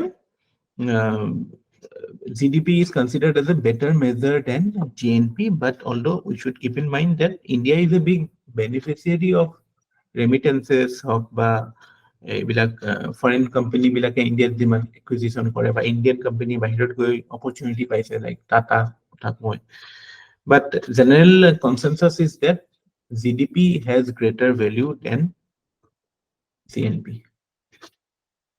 Are you clear?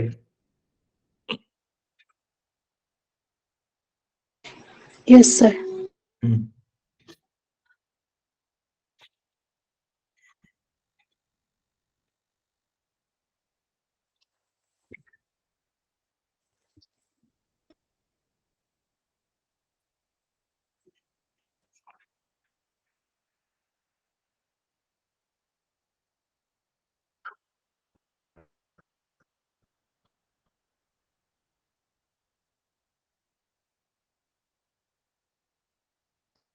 এতিয়া topic number 7, that is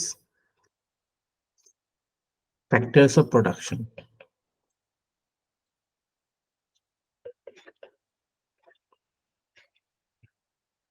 মানে basically again basics of যদি যাও, economy is all about economic activity, and one of the primary economic activity is production of goods. I mean production of goods and services. That is how we create the situation for calculating output of an economy. But any economic activity starts with the idea of production. So factors of production বুলি ক'লে কি বুজায়?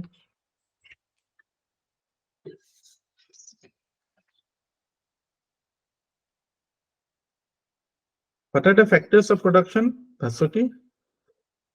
Sir, land, labor, capital, entrepreneurship. Yes.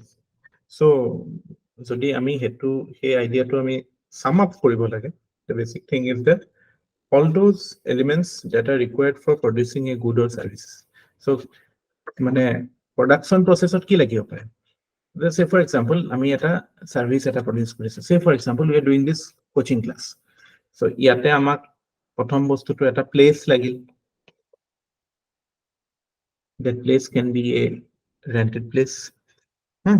That place can be, uh, it can be owned place, but it has a cost to it. So land, put it হলো। তাৰপিছত we need certain seed money to start it, say a laptop or some books and something like that. So সেইটো আমাৰ capital হ'ব। তাৰপিছত some sort of মানে লেবাৰো লাগিলে হয় না, some work থাকিব হয় না, সেইটো কাৰণে কিছুমান লেবাৰ লাগিব যে মই এতিয়া ৰেকৰ্ড কৰি আছো, কোনোবাই এইটো আপলোড কৰিব লাগিব ইউটিউবত, so that labor is required. Then there has to be something called entrepreneurial risk বা entrepreneurship থাকিব লাগিব, যে it is an enterprise, যে আমি এটা product এটা create কৰি আছো, সেইটো মাৰ্কেটত সেইটোৰ ডিমান্ড থাকিব পাৰে নাথাকিব পাৰে, there is a risk involved, আৰু সেই ৰিস্কটোৰ কাৰণেও we get what we call is profit, profit এটা থাকে। So basically এইগিটা মানে these are the factors, and these factors add up to create a value. So value addition হৈ পেলাই যেটো product create হয় তাৰ মানে components, basic components are the factors of production, ঠিক আছে। So ইয়াতে দৰকাৰী কথাটো এইটো যে আমি যদি এটা পইণ্টৰ পৰা চাওঁ যে খৰচ কিমান হৈ আছে, যে মানে when you are setting up a firm, যে লেণ্ডত খৰচ হ'ল, লেবাৰত খৰচ হ'ল, কেপিটেলত খৰচ হ'ল, আৰু প্ৰফিটো আমি ক্যালকুলেট কৰিলো, that is essentially the cost, or that is essentially the output. So outputor ক্ষেত্ৰত আমি ক'ব পাৰো যে output say is equal to x, আৰু হেতুকে যদি আমি অন্য ভাষাত আমি চাওঁ যে লেণ্ডৰ কাৰণে আমি we are giving rent, capitalৰ কাৰণে আমি we are giving them say return, তাৰপৰা ইয়াৰ কাৰণে আমি দি আছো return by interest to কয়, interest, লেবাৰৰ কাৰণে আমি wages দি আছো বা salary দি আছো, আৰু for entrepreneurship we are obviously giving them profit. So এইবিলাক to kind of factor income হয় না নহয়, এই factor বিলাকৰ income হয়। So that income will also have to be equal to this output. So this is the basic relation in an economy. So domestic output is always equal to the domestic income. এটোৰ কাৰণে আমাৰ যেটো GDP ক্যালকুলেশনৰ আমি তিনটা method আছে বুলি হেন আমি কৈছো, ইয়াতে দুটা মেথড আমি ইয়াতে গম পাইছো যে আউটপুট মেথড, যে টোটাল মার্কেট ভ্যালু এগ্রিগেট কৰি পেলাই যদি আমি চাওঁ হেতুৰ, আৰু টোটাল ইনকামৰ এগ্ৰিগেট কৰি পেলাই চাওঁ, দুইটাই has to be equal. So these are two methods of calculating GDP, and this is a basic principle that will always be mathematically true. But এনেকুৱা হ'ব পাৰে যে আমি কিবা এটা বস্তু প্ৰডিউস কৰিছো, হেতু বস্তু সেল হোৱা নাই, হেতু কাৰণে ধৰক আপুনি ৰিটাৰ্ন টু পোৱা নাই, এনেকুৱা এটা ইন্টাৰমিডিয়েট লেভেলত থাকি যাব পাৰে, but theoretically speaking these two things will always be equal, and that is what we understand by output and income.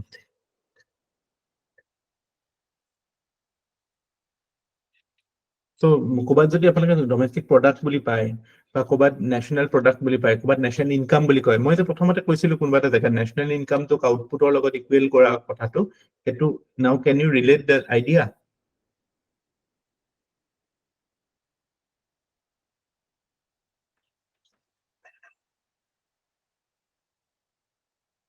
Output বুলি ক'লে মানে যেটো আমাৰ কষ্ট বা মানে হেতুৰ যেটো ভ্যালুটো কিমান হেতু চাওঁ, ইনকামটো হেতুৰে যেটো ভ্যালুটোৱে is a income for the persons concern, so দুইটা বস্তু has to be equal.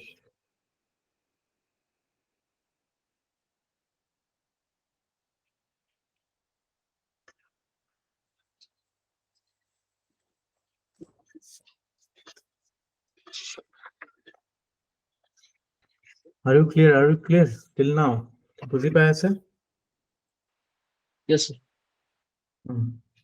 Next idea that we will explore is the idea of gross and net. কেতিয়াবা gross national product বা gross domestic product কওঁ, কেতিয়াবা net domestic product কওঁ। কিয় কওঁ? কোনোবাই ক'ব পাৰিব নেকি? পলাশে কওকচোন। What is your assumption? Why do we use this thing here? Sir, we use the word net after deducting the expenses that is incurred, sir. Expenses incurred. মানে gross domestic product expenses incurred মানে কি? বুঝি নাপালো। আমি GDP ক'বাত ক'লো, ক'বাত net ক'লো। What are the expenses incurred?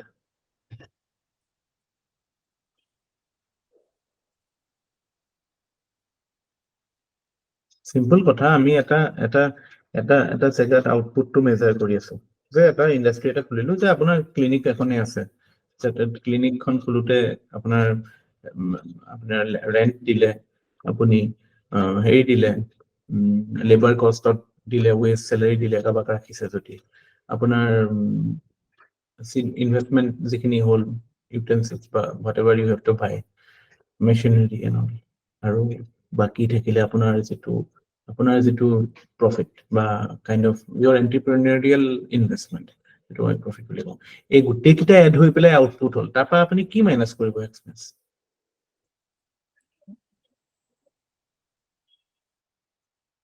কোনটো মাইনাছ কৰিলে আপুনি নেট পাব?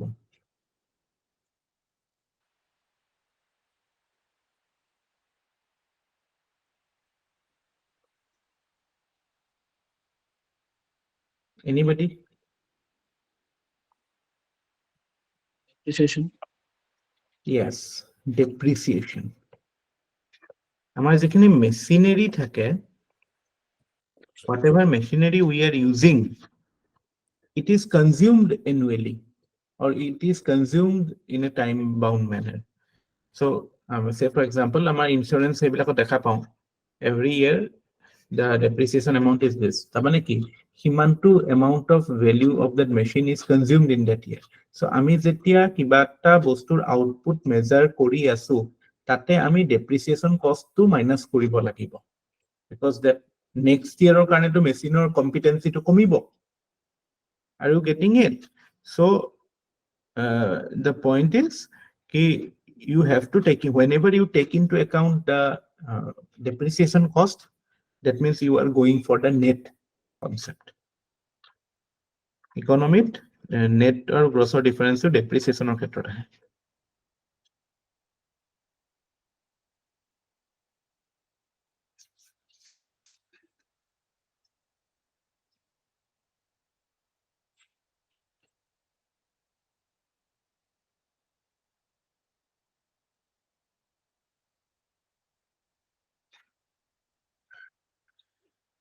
So আমি এতিয়ালৈকে যিকেইটা আউটপুট মেথড শিকিলো, তাৰমানে কি শিকিলো? জিডিপি শিকিলো আৰু এনডিপি শিকিলো।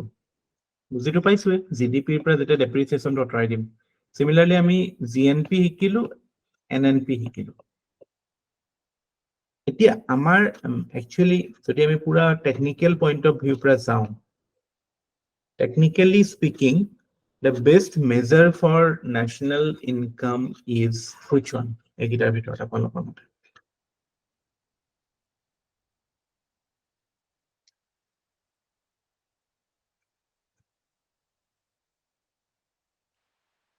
Which can be called as the best in terms of মানে হেৰি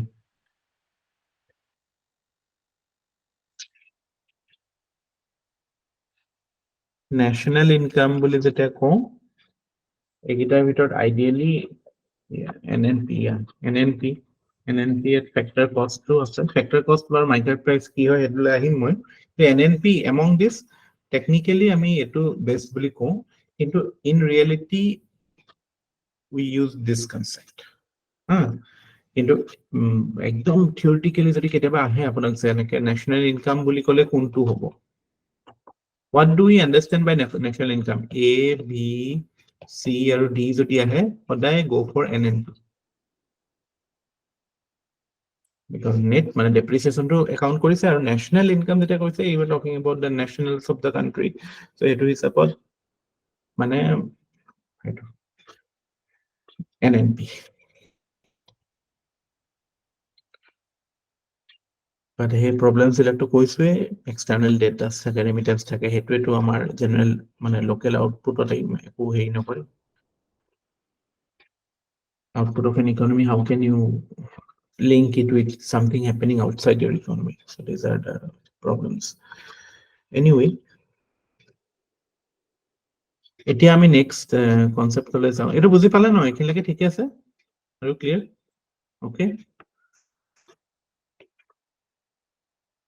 তারপর কিবা থাকিলে কব দে আমি ইমান কেটা মানুহ আছো অকল 5টা মানুহ আছো including me 6. Any problem you can treat like we are on one session.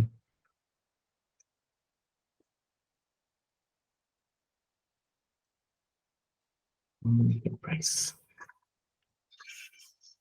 Factor cost and market price.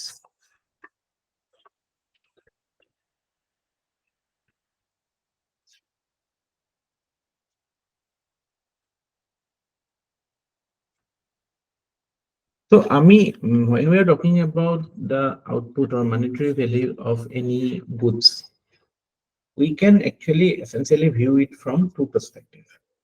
Eta perspective hobo pare we can look it at from the income side. Aru antu hobo from the expenditure side or from the market side. So expenditure side of jodi ami sam etia we are talking about the market. So market price to jitu hobo eto expenditure side of hobo je actually market ot kitu damot ase aru jetia ami income boli kom eto factor income. So actually factors bilake kitu income pai ase etia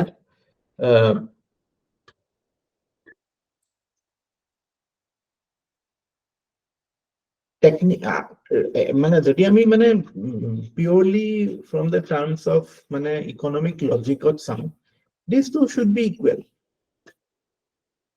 যেটো factor income পাইছে হেতুটো market price হ'ব লাগে ইয়াতে mind you profit to ইয়াত সোমাই আছে so এটো হ'ব লাগে but this is not the case. Why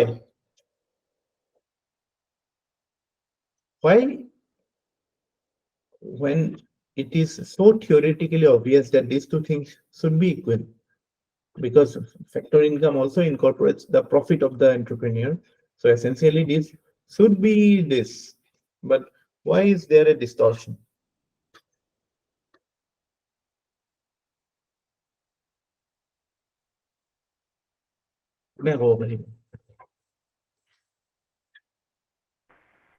So because market price ot taxes humai thake but factor income ot tax or kotha to nahe.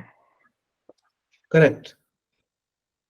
Mane the tax system and not only the tax, the subsidies also. Mane essentially government action of the government distorts this thing. Otherwise this should be a simple equation. But কি হৈ যায় যে আমাৰ যেটো factor cost থাকে হেতুৰ লগত যেতিয়া আমি net indirect tax মানে কি obviously this will be indirect tax. I hope you know what is the difference between direct tax and indirect tax. All of you know na direct tax ot jetia burden to directly on you মানে you have to pay the government, say for example corporate tax by income tax. But indirect tax ot ki we can pass on the burden, generally goods services or ক্ষেত্ৰত indirect tax এ থাকে ইয়াতো কোনো বেলেগ হেৰি এনেকুৱা নাই. So net indirect tax মানে কি যে you take into account the net effect of indirect tax and the subsidies. Generally government tax বেশি লয় compared to what government gives as subsidies. এটো কাৰণে net indirect tax বুলি কয় যে it will essentially be more in terms of tax. So factor cost or লগত আমি tax two add কৰিলেহে আমি কি পাওঁ, we get the market price. So the net impact of taxes on the has to be added with the factor income or factor cost to get the actual market price. So এনেকুৱা হয় যে কোনোবা এটা ইকনমিত আমি যদি market প্ৰাইসৰ ফালৰ পৰা যদি আউটপুটটো চাওঁ, it can show the growth, but it can be misleading because there is a scope that it has grown because of increased taxation. হয় নাই? এতিয়া আমাৰ ফুয়েলৰ ক্ষেত্ৰত যদি আউটপুটটো চাওঁ, fuel মানে petroleum output is distorted because 50% is tax. I hope you know these things, no? তেলৰ ক্ষেত্ৰত আমাৰ টেক্সটো distorted হয়.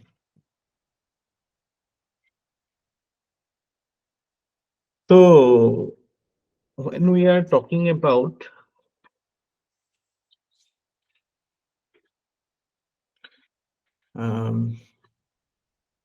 impact of indirect tax, হেতু যেতিয়া আমি একাউন্ট কৰি লওঁ, তেতিয়া হেতুক আমি কওঁ যে জিডিপি at factor cost আৰু GDP at market price. So GDP at factor cost plus net indirect tax, IT বুলি নিলিখিব, indirect tax বুলি লিখিব, is equal to GDP at market price.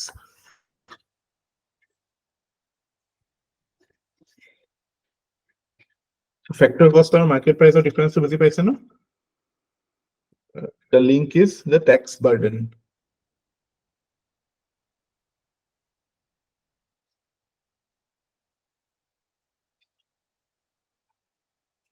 Market price or আৰু এটা টার্ম কেতিয়াবা আপোনালোকে নিউজত পাই থাকে, gross value added.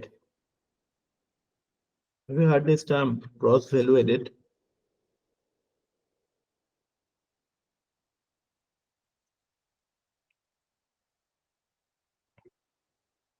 GVA. Have you heard this term? আমাৰ আজিকালি বাজেটত GVA ডাটা বিলাক দিয়ে, সেক্টৰ ওয়াইজ ডাটা বিলাক GVA ৰে থাকে, যে এগ্ৰিকালচাৰাল সেক্টৰ, ইন্ডাস্ট্ৰিয়েল সেক্টৰ GVA বুলি থাকে। কিয় থাকে? তাতে আমি কোৰ মানে ফাৰ্ম গেট প্ৰাইসটো গম পাওঁ। ফাৰ্ম গেট প্ৰাইস মানে বেসিক্যালি ফ্যাক্টৰ কস্ট হয়। যেতিয়া আমাৰ কিবা এটা প্ৰডাকশন বা আউটপুটৰ পৰা যেতিয়া আমি ট্যাক্সৰ ইম্প্যাক্টটো মাইনাস কৰি দিওঁ, সাবসিডিটো এড কৰি দিওঁ, ট্যাক্সটো অবভিয়াসলি ইটস এ কস্ট অন দা production. So তাৰ পৰা আমি হেতু মাইনাস কৰিব লাগিব, আৰু সাবসিডিটো অবভিয়াসলি হেতু এটা you can say your cost has been taken by government, so হেতু এড কৰিব লাগিব না সাবসিডিটো। So আমি হেতু যদি কৰি দিওঁ, সাবসিডিটো যদি আউটপুটত এড কৰি দিওঁ আৰু ট্যাক্সটো অতৰাই দিওঁ, then we get what is called GVA, actual value কিমান এডিশন হৈছে। So GVA is essentially equivalent to GDP at factor cost. কেতিয়াবা এটো কনফিউজন লাগে, গ্ৰছ ভ্যালু এডেড বুলি দি দিলে আকৌ হেতু লৈ কনফিউজন নহব। গ্ৰছ ভ্যালু এডেড মানে again you are negating the impact of tax. এতিয়া বুজি পালেনে ফ্যাক্টৰ কষ্ট আৰু মাৰ্কেট প্ৰাইজৰ কথাটো? কনফিউজন হ'ব নেকি কাবাৰ?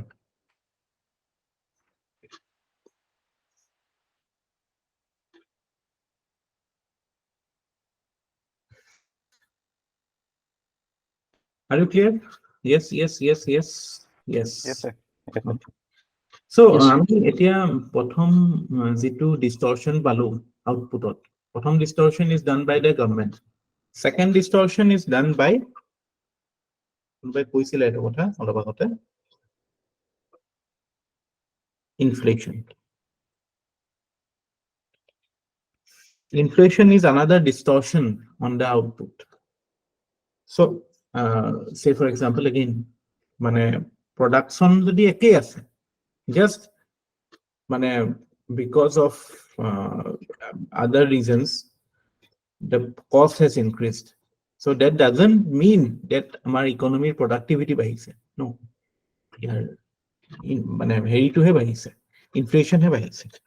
So যেতিয়া আমি actually national income উলিয়াব লাগে, we have to negate the impact of inflation, but we have to make an adjustment to actually reflect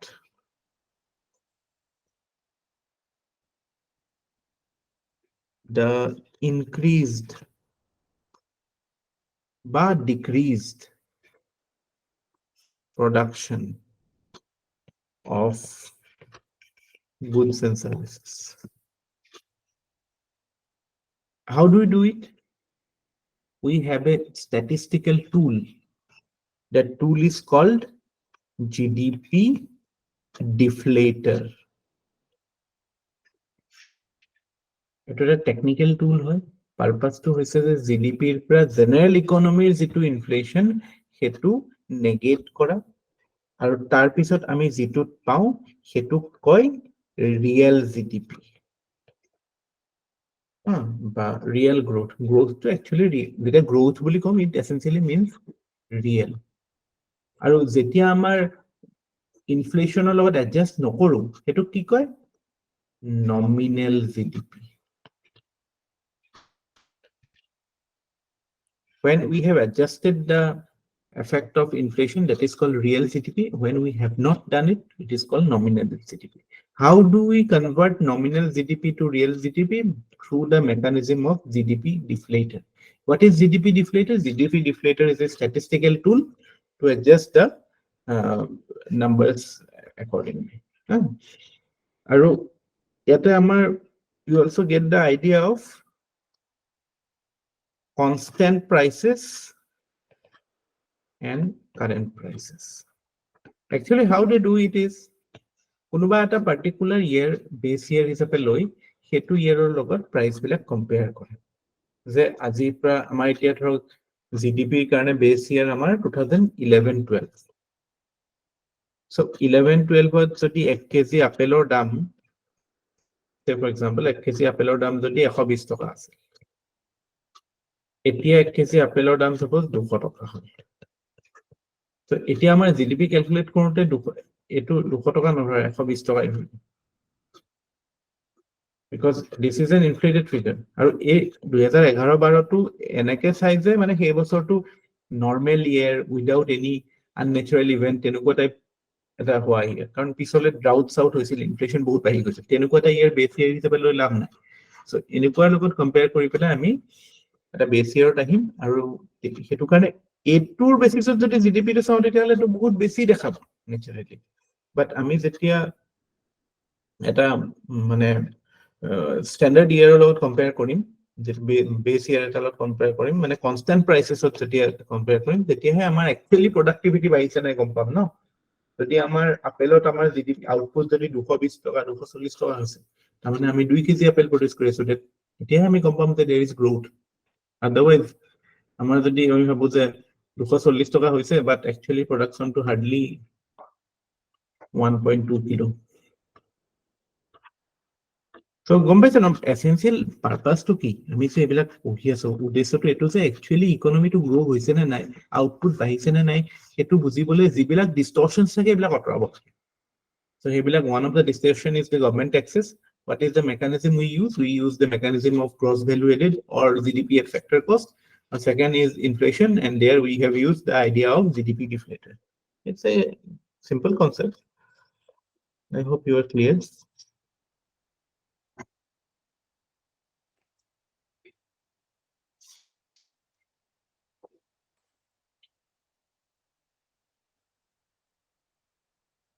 Are you clear? Yes. So India যেতিয়া আমি কওঁ যে growth বুলি in India, when we use the word growth, it necessarily means GDP at factor cost and at constant prices. এটো লিখি লও। In India, by growth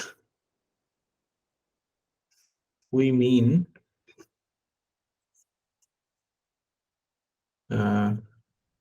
increase in GDP at factor cost and at constant prices. This is what we mean by growth in India. বুজি পাইছে এতিয়া কথাটো? National ইনকামৰ আইডিয়াটো আহিছে নে এতিয়া কথাবিলাক?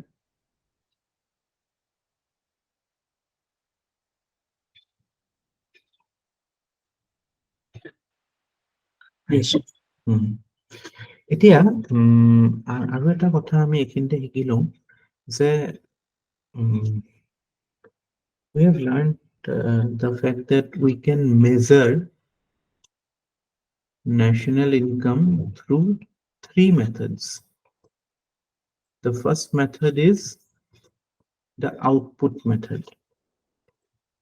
Output method to আমি দেখিলোৱে, it is simply the মানে you can say the aggregate market value of goods and services. That is how we calculate it by মানে এটো output. Second ইয়াৰে opposite মানে আমি যদি income method যেটোক কয়, income method is a method of creating or calculating the growth. Income method, basically here we are aggregating the factor incomes.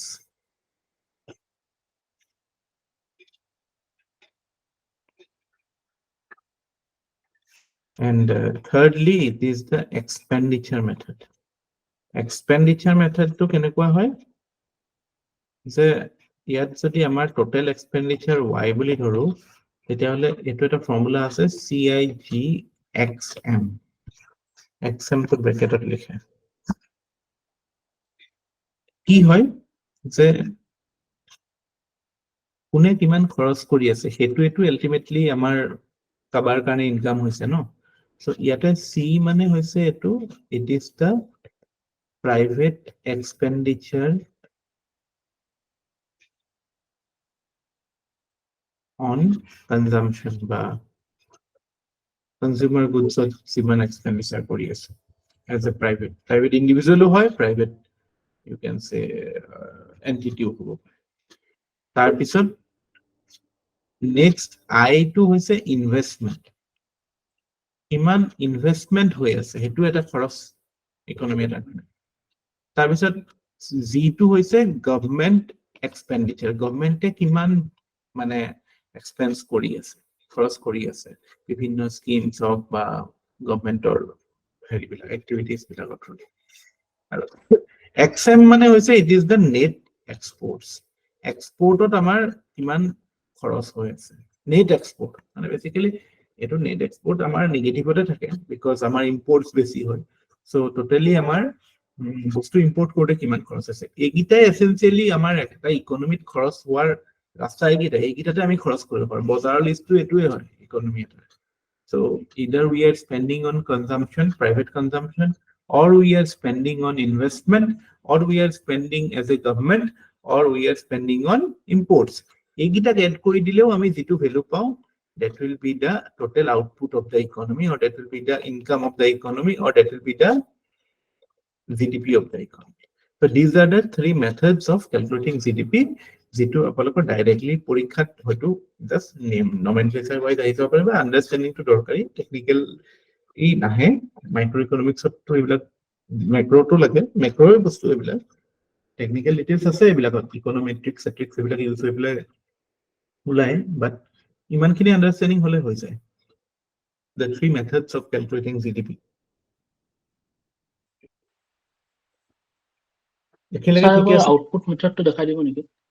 আউটপুটটো হেতু মানে এগ্রিগেট মার্কেট ভ্যালু যেটো হয়, Aggregate market value. যেটো সিটিপি আছিলে প্ৰথম যেটো শিকিছিলো হেতু আউটপুট মেথড।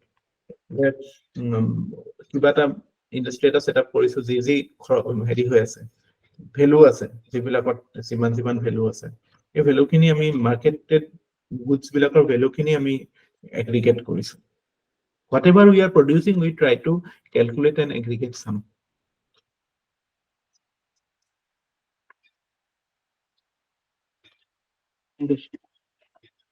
এতিয়া ইয়াৰ পিছত এটা কনসেপ্ট আমি শিকিম, it is a very important concept.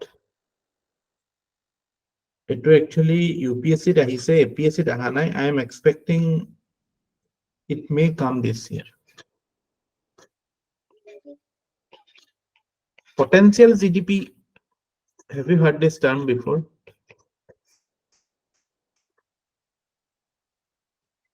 ইয়াৰ লগতে এটা কনসেপ্ট আছে আউটপুট গ্যাপ বুলি।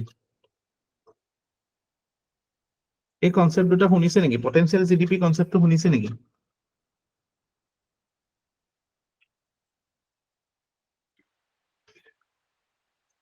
anybody yes no শুনিছো স্যার কিন্তু এক্সাক্ট ডেফিনেশনসটো পাহৰিছো স্যাৰ exact understanding to অহা নাই so ইয়াৰ এটো বুজাৰ আগতে আমি কেইটামান কথা জানিব লাগে যে আমাৰ যেটো actual GDP মানে এটা যেটো আছে the state of GDP that we are having there are various methods to actually boost the GDP government বিভিন্ন মেথডত বুস্ট কৰিব পাৰে diagrammatically কৰিলে ভাল হ'ব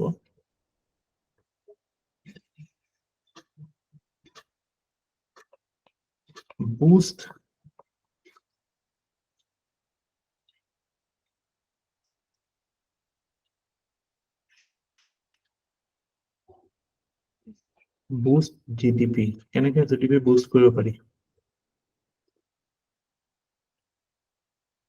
one sure way of boosting GDP is if government increases its borrowing government যদি ঠিকছে ধাৰ চাৰ লৈ পেলাই ইনভেস্ট কৰি আছে actually তেনেকেই গভৰ্নমেন্টে ইনভেস্ট কৰে NIP to এইবিলাকতো বন্ড ইস্যু কৰি পেলাই গভৰ্নমেন্টে কৰে so that is a way of boosting the growth or boosting the economy or for that matter boosting GDP another method of boosting GDP is reducing interest rate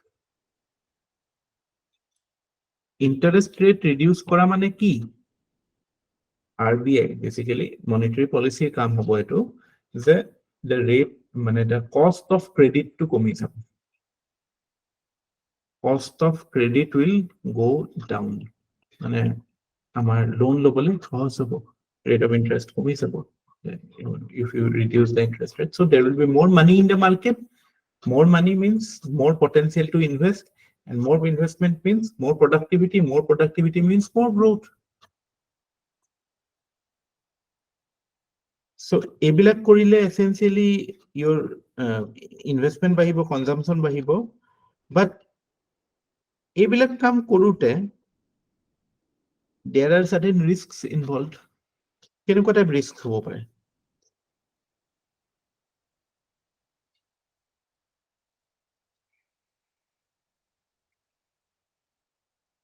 আৰু এটা way আছে আমি GDP boost কৰা আমি যদি imports বিলাক liberalize কৰি দিও if imports are liberalized মানে we allow imports very freely to encourage consumption obviously আমি যদি বলে RCEP sign কৰি ললো হয় regional comprehensive economic partnership যদি আমি sign কৰি ললো Chinese good আৰু সেই গলতেন আমাৰ ইয়াত বহুত বেছি মানুহৰ কনজাম্পশনো বহুত বাঢ়ি গলতেন হয়তো তেতিয়াও ইকোনমিক গ্ৰো হতেন but obviously there are certain মানে এনেকে যেতিয়া আমি ইকোনমিটো বুস্ট কৰো there are certain risks involved কেনেকুৱা ৰিস্ক থাকিব পাৰে ক'ব পাৰিব নেকি কোনোবাই inflation risk yeah that is the most obvious risk is inflation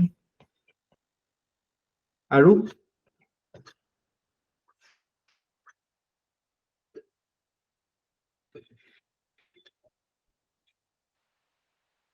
আমাৰ ডমেষ্টিক প্লেয়াৰবোৰ গ্ৰো হ'ব নোৱাৰিব কম্পিটিশন ফেস কৰিব নোৱাৰিব okay so market distortion hobo yeah you can say sustainability issue মানে হেনেকে আমি অলপ সময় কাৰণে গ্ৰো কৰিব পাৰো but that cannot be a long term solution and that can obviously potentially disrupt the local market মানে তাৰ পিছত আমাৰ fiscal deficit challenge আহিব তাৰ পিছত আমাৰ you can say trade deficit বাঢ়ি যাব চাইনাৰ লগত হয় না চাইনা বা similarly placed countries বিলাকৰ লগত তাৰ পিছত যদি আমাৰ ইয়াতে বহুত বেছি হেনেকুৱা ফৰেন ইনফ্লো হয় তেতিয়া হলে বা আমি যদি এনেকুৱা টাইপ পলিসি লওঁ যে to encourage growth we are encouraging exports এটো এটা in fact, can be given as a method of improving it by encouraging exports. কিন্তু আপোনালোকে জানে নে এক্সপোর্টস যদি আমি এনকারেজ কৰিব লাগে আমাৰ যেটো কাৰেন্সিটো আমি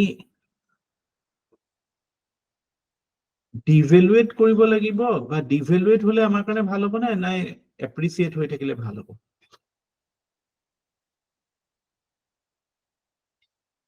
Are you getting what I am trying to ask? Currency value to compared to US dollar or any other standard currency. যদি হেতুত মানে $1 সমান যদি 8 টকা হয় আৰু $1 সমান 80 টকা হয় এটা কোনটো সিনাৰিওত এক্সপোৰ্টৰ কাৰণে ভাল হ'ব ডিভেলু কৰিব লাগিব তাৰ মানে এক্সপোৰ্ট এনকাৰেজ কৰিবলৈ গৈ আমি there is the risk of currency devaluation বা currency instability আহিব পাৰে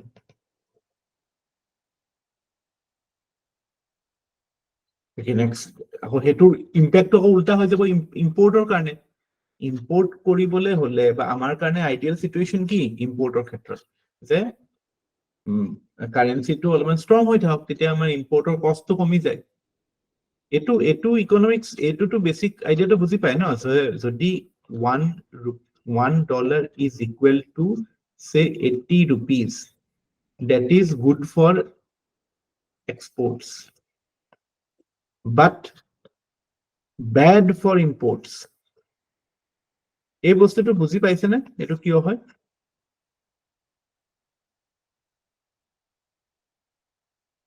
কাবাৰ বুজিবলৈ দিগদাৰ লাগিছে নেকি এটো কথা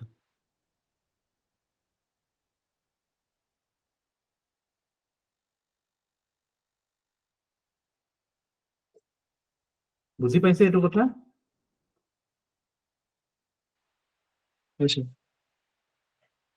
বুজি পাইছে ন পল্লৱী পলাশ সাকলেন ওকে Yes, sir. নাইপজৰি কৈ দিব দেই নহলে এইবিলাক মানে কুশল কথা ইয়া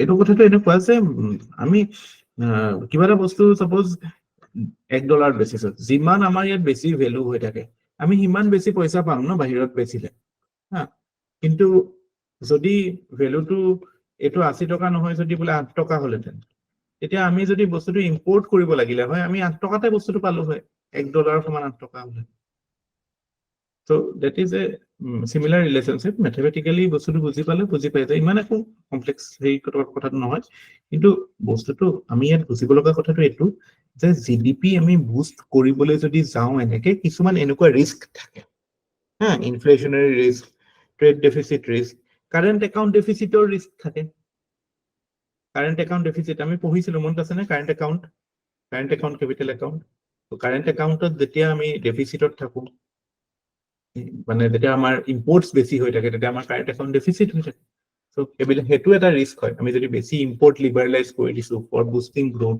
there is the risk of current account deficit twin deficit বুলি কলে কি কাক বুজা যায় কেতিয়াবা প্ৰিলিমছত আহে what do you understand by twin deficit current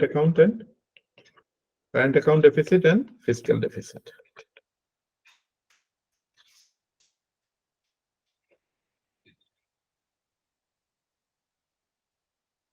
twin balance sheet challenge eto ene ako beleg ekdom totally beleg sheet twin balance sheet to kak koy twin balance sheet challenge buli kole kak bujase ki bujase ever heard this term twin balance sheet challenge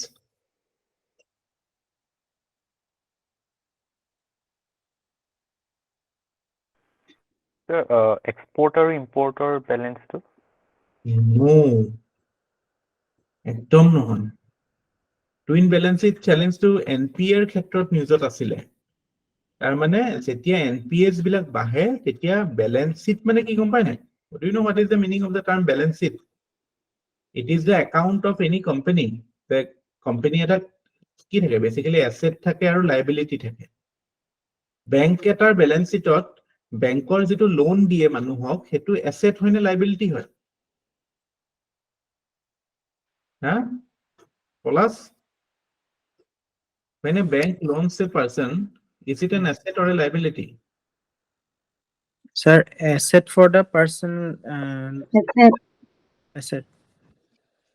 Yes. Asset for the Bank. Personal কাৰণে liability হয়। আপুনি যদি loan লয় সেইটো আপোনাৰ liability হয়, কিন্তু বেংকৰ কাৰণে সেইটো এটা asset হয়। Asset. Okay, so যেতিয়া টুইন বেলেন্স শ্বীট চেলেঞ্জটো কিয় আহিছিলে নিউজত, এনপিএছ বিলাক বাঢ়ি গৈছিল, মানে মানুহে লোন ৰিপে কৰিব পৰা নাছিলে, এনপিএ সংখ্যা বাঢ়ি গৈছিলে। সো তাৰ মানে বেংকত আইডিয়েলি কি হৈ থাকিব লাগে, asset should be equal to your লাইবিলিটিজ।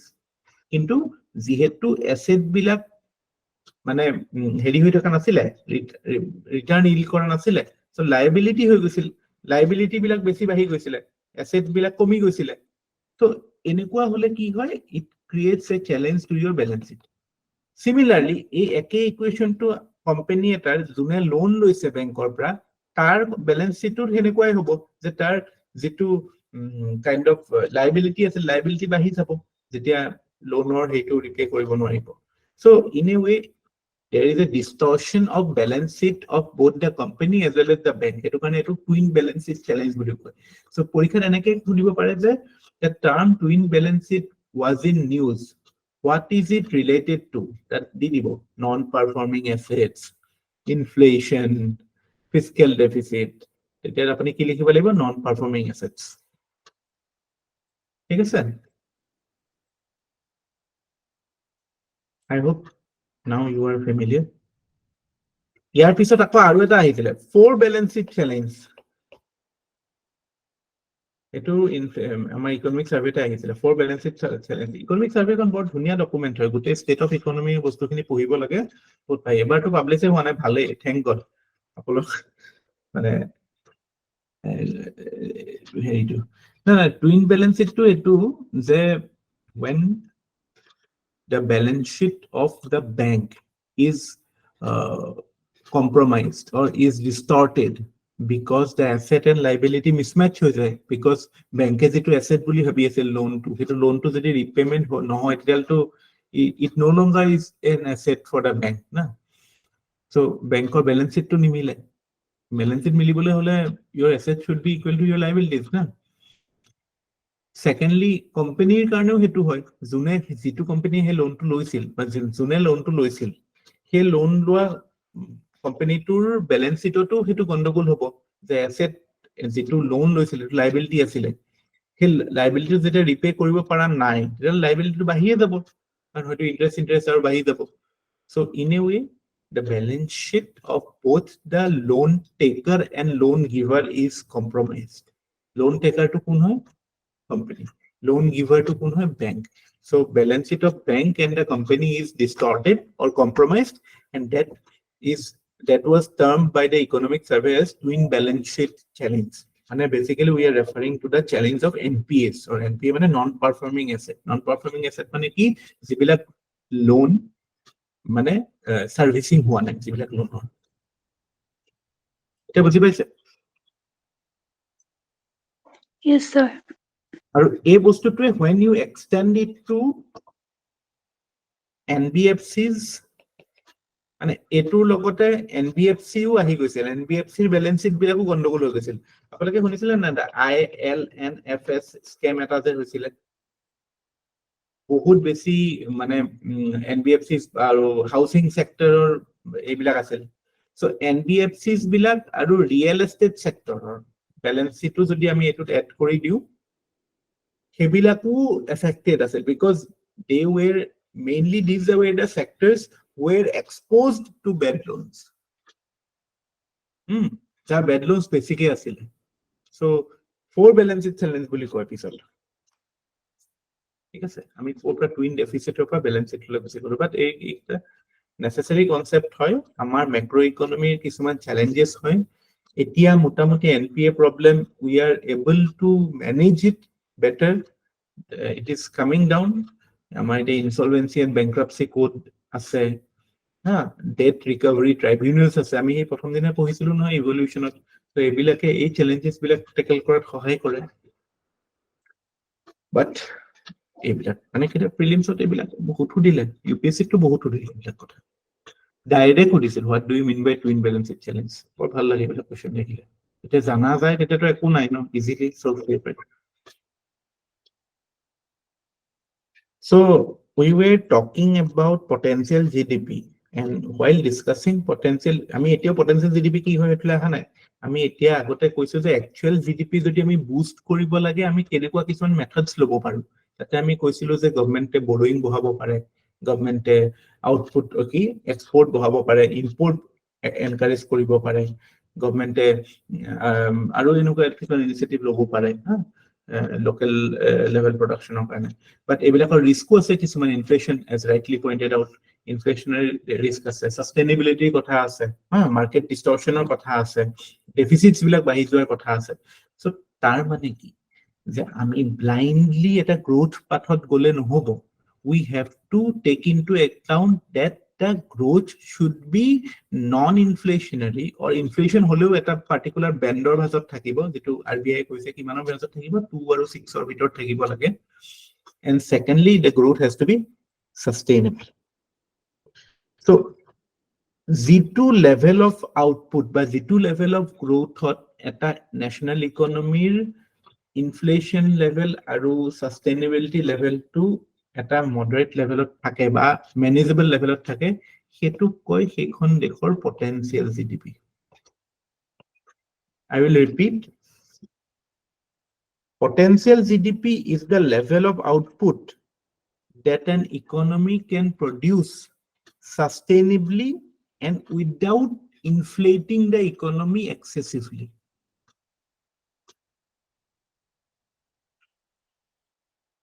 potential GDP is the level of output that an economy can produce sustainably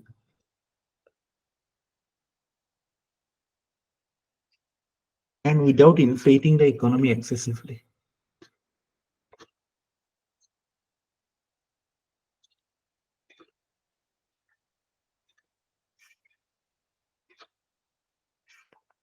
অলপমানটো inflation হবই আমিতো প্ৰথম দিনা কৈছিলো যেতিয়া আমি এটা টার্ম শিকিছিলো মানে ট্রেড অফ বুলি ট্রেড অফত আমি কি কৈছিলো there will always be a trade off between growth and inflation growth হলে ইনফ্লেশন আহিবই কিন্তু কথাটো এটো হল যে আমি এটো চাব লাগে গ্ৰাফিক্যালি যদি আমি এটো বস্তু ৰিপ্ৰেজেন্ট কৰিব লাগে যে potential GDP can be this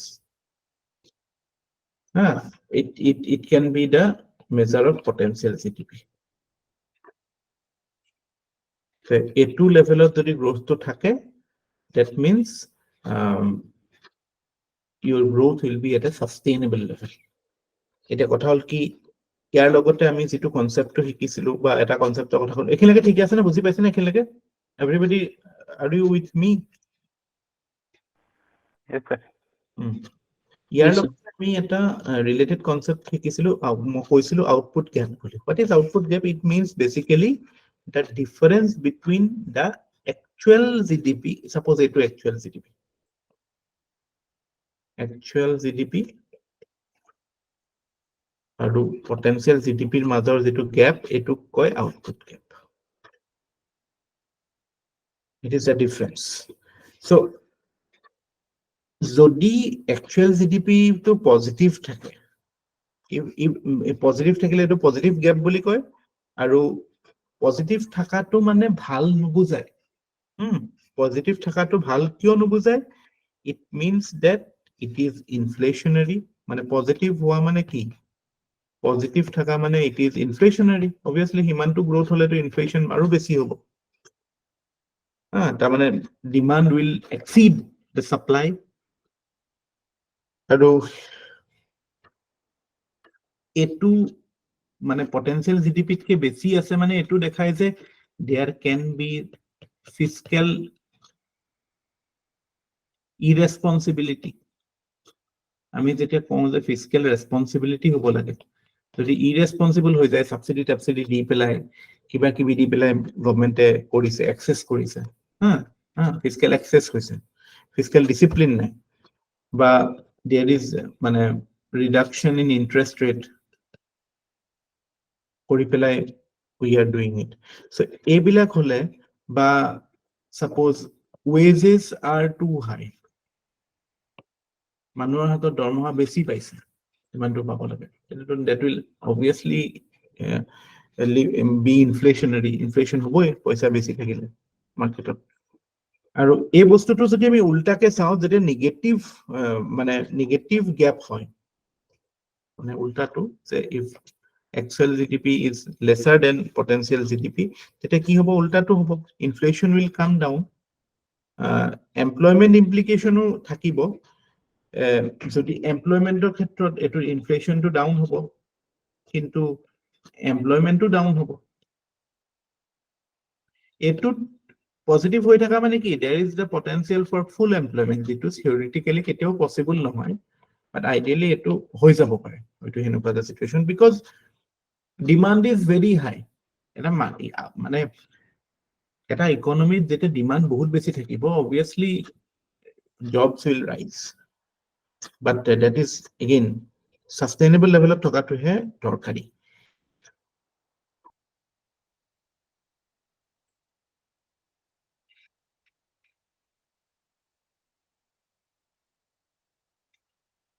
So ideally বস্তুটো এনেকুৱা হ'ব লাগে যে potential GDP আশে-পাশে থাকিব লাগে, ওচৰত যিমান পাৰি পসিবল ওচৰত থাকিব লাগে, আৰু এটোৰ কাৰণে যাতে গ্ৰোথ টু potential GDP ওচৰতে থাকে, হেতু কাৰণে গভৰ্নমেন্টৰ ফিস্কেল পলিসি আৰু RBI monetary policy they work in tandem to achieve this. আৰু যেটো আমি we are talking about the term sustainability. What does the term sustainability mean? It means sustainability in terms of prices, মানে inflation হেৰি কৰাৰ ক্ষেত্ৰত, sustainability in terms of fiscal deficit, মানে fiscal deficit or another term কি কৈছিল আমি, borrowing. The borrowing of government is at a sustainable level, বহুত বেছি debt হৈ যাব নালাগে। Sustainability in terms of our current account deficit, যাতে বেছি import cost বহুত বেছি হৈ নাযায়, আৰু sustainability in terms of your financial sector robust. Financial sector robust কেতিয়া হৈ থাকে, যেতিয়া NPAs are down.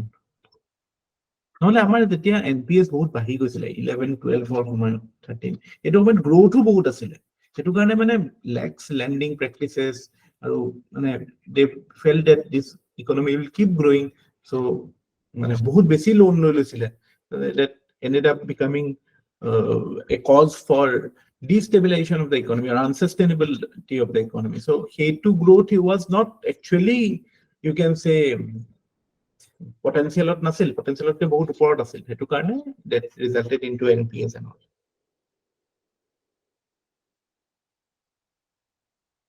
So next point is next point kiman number point to nazano sai lebo, factors on which potential output by GDP depends. কোনবিলাক factor depend কৰে।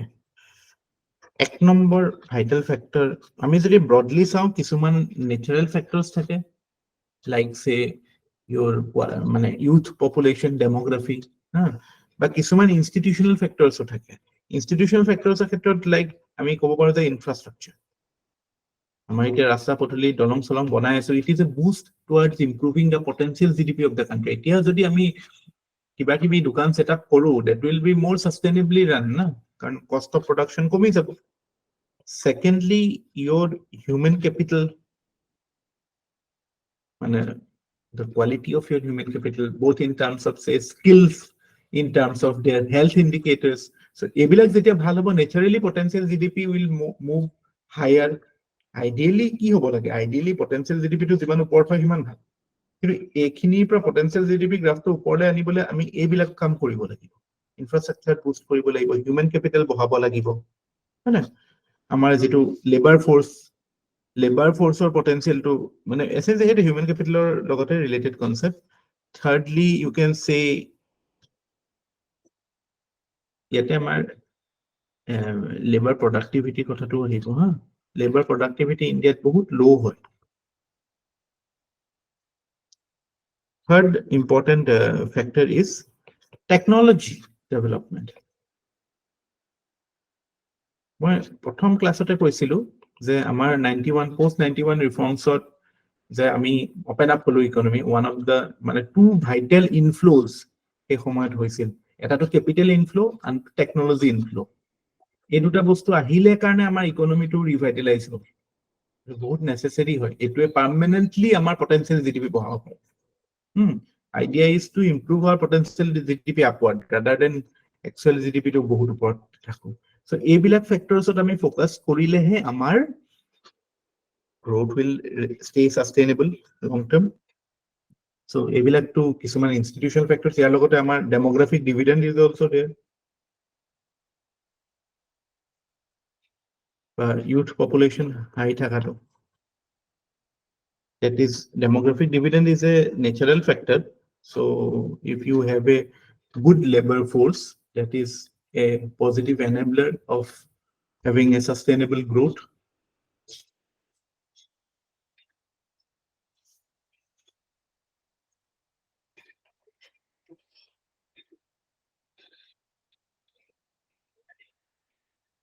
clear are you clear with this একেলগে ঠিকে আছে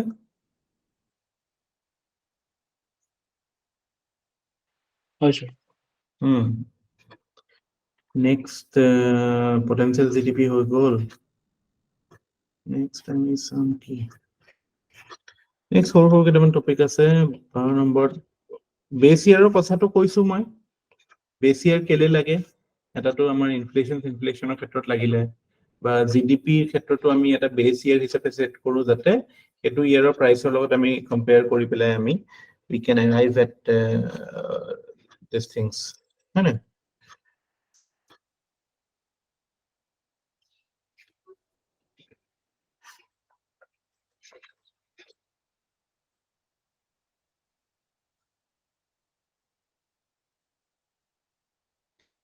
তাৰপৰে একটা concept আছে সিজনালিটিৰ concept এটা আছে কেতিয়াবা সুধিব পাৰে what is the concept of seasonality সিজনালিটিৰ কনসেপ্টটো একদম সিম্পল কথা ইট ইজ লাইক মানে আমি যেতিয়া আমি কম্পেয়াৰ কৰো জিডিপি আউটপুট কোয়ান্টিটেটিভলি আমি ডিফাইন কৰাৰ এটা মূল উদ্দেশ্য যে আমি কম্পেৰিজন কৰিব পাৰো কিন্তু like should be compared with like না যে আমি যদি থাৰ্ড কোৱাৰ্টাৰ কম্পেয়াৰ কৰি আছে তো নেক্সট ইয়াৰৰ থাৰ্ড কোৱাৰ্টাৰ লগত কম্পেয়াৰ কৰিব লাগিব এনেকুৱা নহয় যে আমি থাৰ্ড কোৱাৰ্টাৰটো ফাৰ্ষ্ট কোৱাৰ্টাৰ লগত কম্পেয়াৰ কৰি আছো সেইটো সিজনালিটি বুলি কয় when we are comparing the like for the like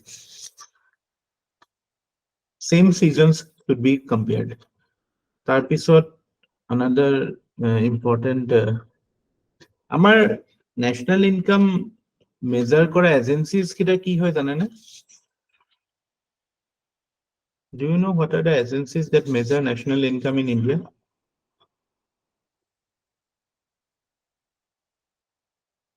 at national level we have this organization called CSO Central Statistical Office under the Ministry of Statistics and Program Implementation MOSPI আৰু state levelত আমাৰ কি আছে we have state directorate কাৰণ ডাটাটো সব লেভেলৰ পৰা যাবতো সেটোৰ পৰা যাব এনেকে Directorate of Economics and Statistics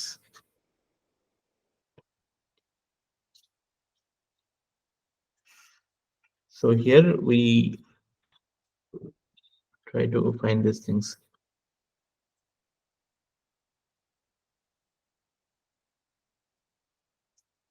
this year is change all 2011-12 basically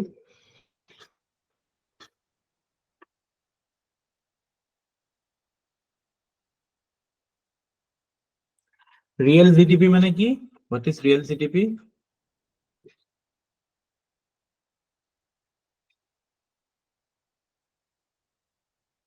what is real GDP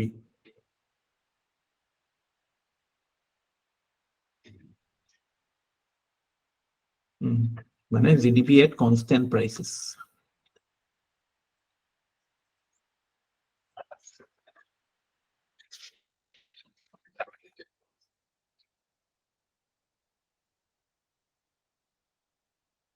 আচ্ছা আমি যেতিয়া again এটা another important area you can say when we are estimating the GDP আমি তাতটো গম পালো এটা three methods তাৰ লগতে কেইটামান important কথা you can say এটোটো কৈছে marketed goods আৰু final goods ৰ কথা there is something called imputed imputation বুলি এটা বস্তু আছে বা imputed value এটো জেনাৰেলি কি হয়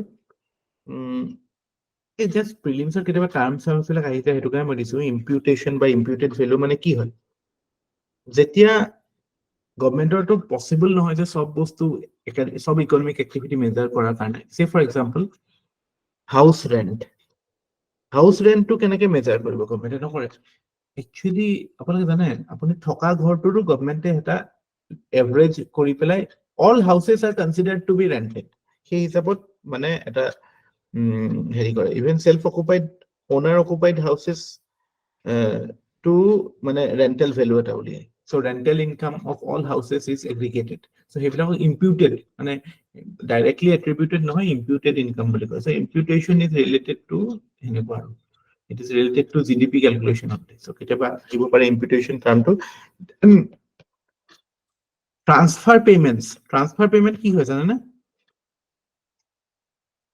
what is transfer payment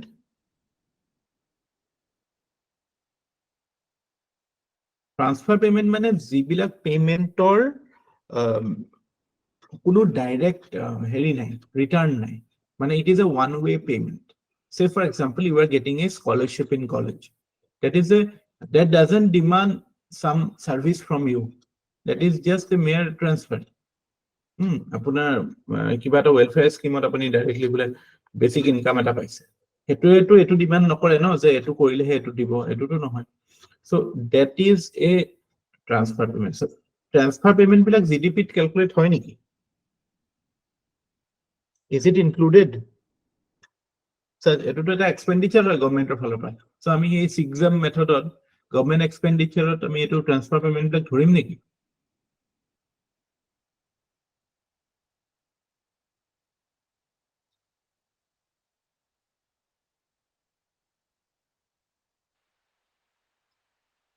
yes or no So yes. no answer is no because transaction is not complete na economic activity amar output to kihor hoy oda economic activity hobo laibo economic activity is a mane not a standalone thing na kiba ta production hole he bostu to it has to be heri eta hole sell hobo laibo ba hetur equivalent kiba ta activity hobo lagibo eto to kind of one way transfer na similar with remittances to GDP tamar calculate no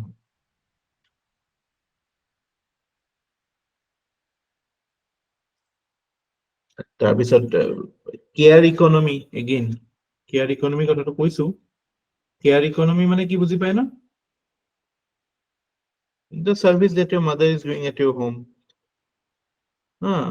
if the elder sibling is taking care of the younger sibling that is not marketed that মানে again এটো কথাটো কৈছে marketable goods কথাটো so এই imputed income আৰু transfer payment এই দুটা কথা কবলৈ গৈ মই এখিনি কথালে আহিলো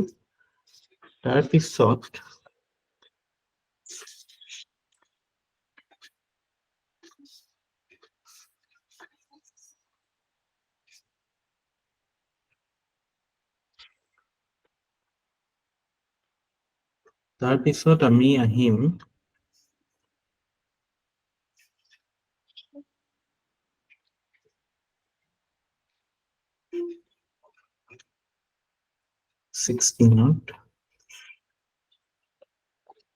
limitations of GDP limitation কি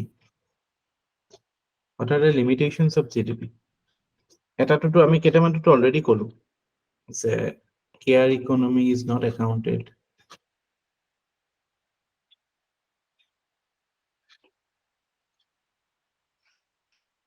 domestic work not accounted housekeeping work নকৰে তাৰপিছত যিটো voluntary বা charitable work, that is also again not counted.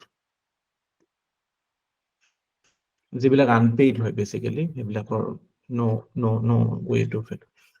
Then significant challenge of GDP is the fact that India has a huge informal sector.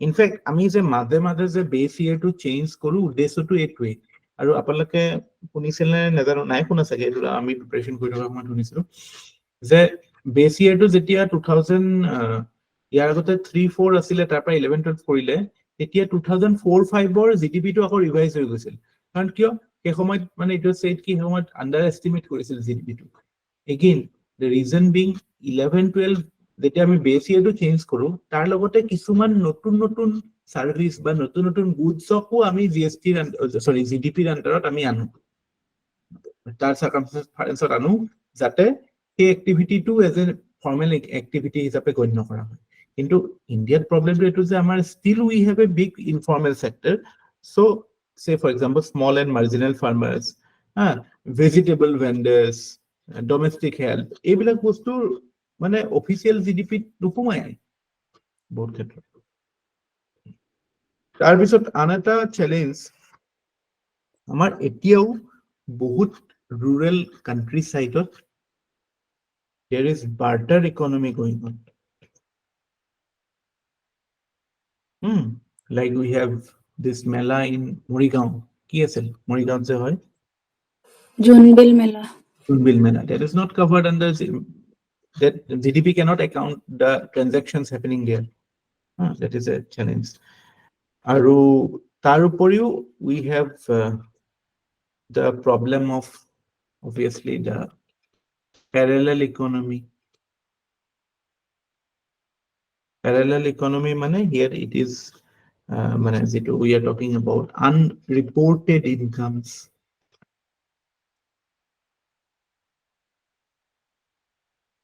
Black money.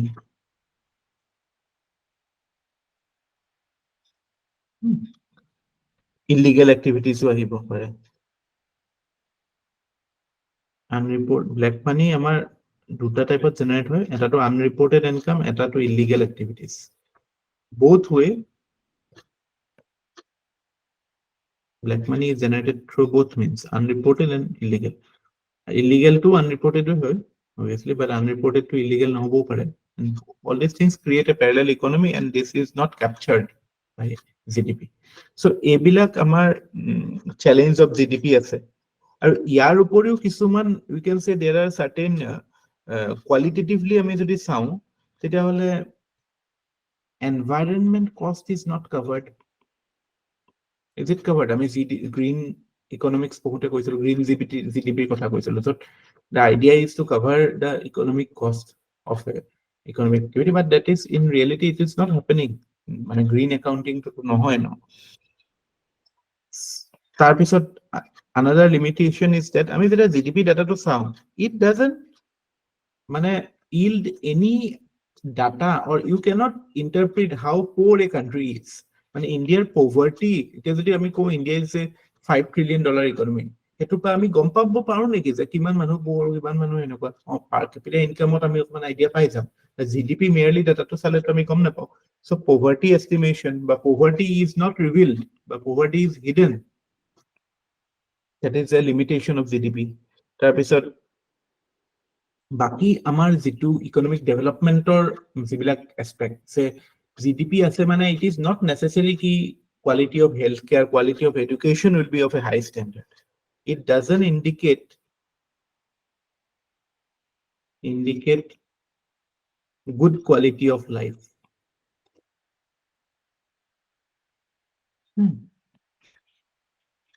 so these are basically certain limitations of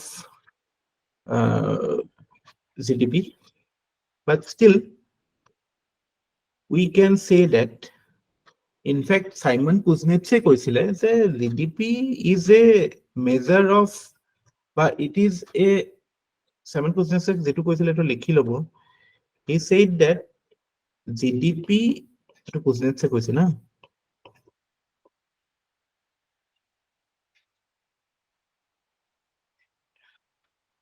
is not a benchmark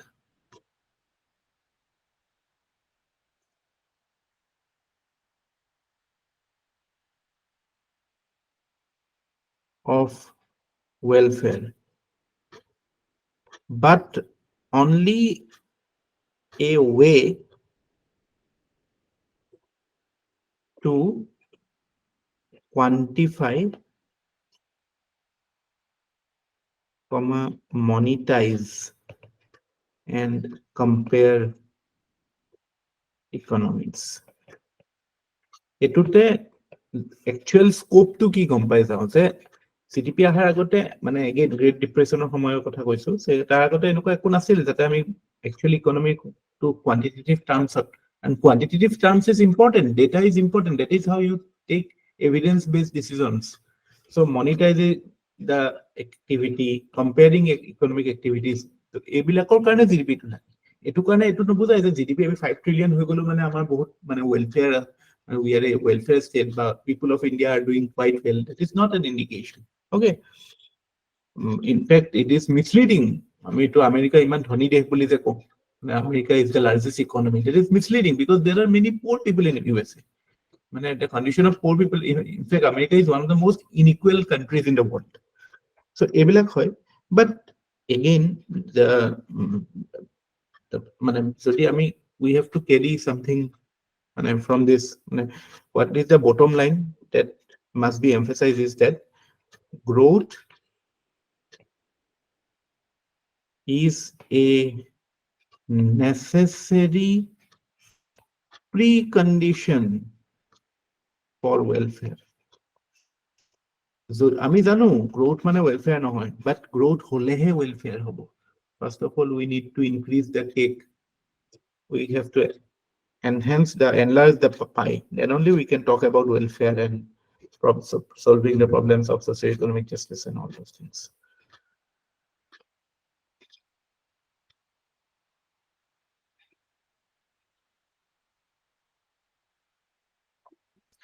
Aru, critics of GDP points out to the fact that it doesn't value the intangibles. Even intangibles like lack of how stressful your life is. Do you have leisure in your country? Ebilak bostu, good mental health, quality of your relations. Ebilak bostu to kind of welfare indicate kore. Hetu karone ami kyo bostu ebilak bostu. We have something called gross national happiness. You have heard about this? Gross national happiness. It is an indicator. Your number one country is always Bhutan. So that is there, but again, practically these things are not that great. But kiba karone jodi GDP r upor an expansive idea lage, ebilak ideas to incorporate koribo lage. So these are certain limitations of GDP, but the bottom line is that we should look at GDP as a not as a solution for welfare, but as a precondition for welfare. GDP nathakile to baki to nahibo na, wealth thakibo lagibo na. We have to create wealth. That is essential. So, how can we conclude this topic? We can conclude it by saying that in spite of the limitations, there are obviously certain limitations, but GDP, you can say it is the most frequently and consistently used measure of the state of economy of countries with global acceptance. So globally, it is a feasible and uniform standard of measure of output. So hetu karone yar relevance to ase aru thakibo. Frequently measure koru no, ate practical kotha ta kom. Now, what is the financial year we are living in? It is 2023-24. Amar etia 23-24 or GDP to ami ketia pam? Any guesses?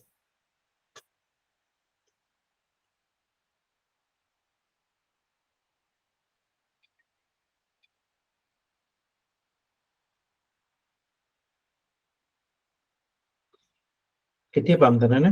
Still it is relevance or কথা দুটা আহিছে. Say it is published data. We get it. but 31st March or economic survey? 31st March or economic survey? No, it's wrong actually. কি হয় এই বছৰৰ জানুৱাৰী মাহত publish হয় something called advance estimate. Advance estimate to এটা again this is an estimate only, it is a provisional data. এটোৰ বেসিছত ফেব্ৰুৱাৰী মাহত budget pass হয়। তাৰপিছত যেতিয়া ক্লোজ হয় ফাইনেন্সিয়েল ইয়াৰটো যে মাৰ্চ 31 ঠিক মানে around 1 month 2 month টাইমত ফাৰ্স্ট provisional estimate পাবলিশ হয়। তাৰপিছত আকৌ again আকৌ ডাটাস বিলাক আকৌ আহি থাকিব তাৰপিছত অক্টোবৰ নৱেম্বৰ মানলে সেকেন্ড provisional estimate, তাৰপিছত নৱেম্বৰ ডিসেম্বৰ থাৰ্ড হয়। Actually 2023 ডাটাটো আহিবলে ফাইনেল এস্টিমেট যেটো কয় তো আহিবলে at least 2 to 3 years লাগে। 2 to 3 years of completion of the financial year actually creates the real final estimates or final data on GDP. Revise হয়ে থাকে চাবাচোন আপোনালোকে পেপার পাই নে নাপাই নাজানো এই লাষ্ট কোৱাৰ্টাৰত বোলে গ্ৰোথ ৰেটটো ইমান বা যোৱা ফাইনেন্সিয়েল ইয়াৰত ইমানটো হৈ আছে ন 7 পৰা গভৰ্ণমেণ্টে ৰিভাইজ কৰি এইটো পালে কিয় কৰে এই প্ৰভিজনেল এস্টিমেটছ বিলাক চেঞ্জ হৈ থাকে। It takes time, but it is something which happens frequently and consistently and widely in the countries, so it is a uniform standard of comparison. Clear? GDP, GNP, national income, I hope there's nothing left. কিবা থাকিল নেকি? একো নাই।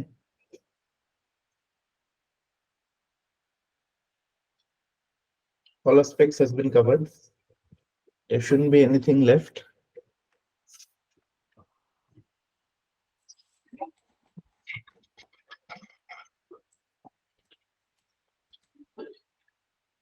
আচ্ছা আমাৰ যে আমি জানো GDP as a concept is inadequate, there are distortions, there are misleads, you can say.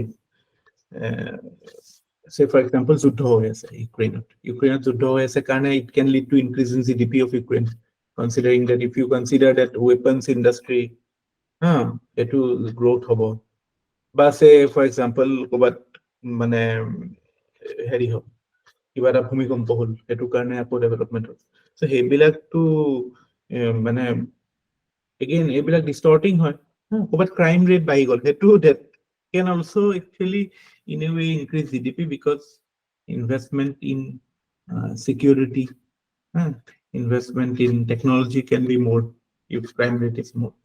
So এইবিলাক distortions থাকে হেতু কাৰণে we have certain other indicators to give a better picture, to cover a wide variety of dimensions of human life. We have indicators like obviously green GDP কথা কৈছিলো green GDP মানে কি basically GDP টোৱে when you take মানে যেনেকে depreciation cost তেনেকে environmental cost টো যেতিয়া আমি account কৰি দিম that is you get this green GDP. তাৰপিছত there is something called human development index. It is important index, again UNDP A publish করে UNDP এ publish করে human development index.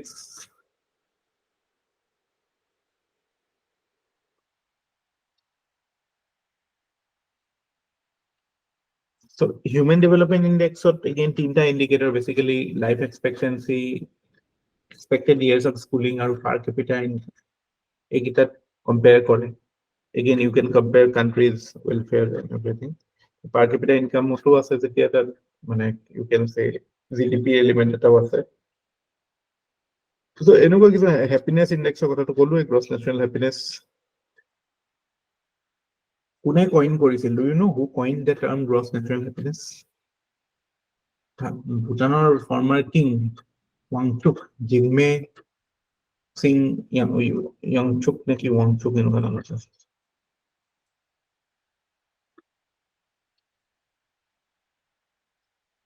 Human Development Index to কোনে হেৰি কৰিছিল develop কৰিছিল? Who was the developer? Or who proposed this idea?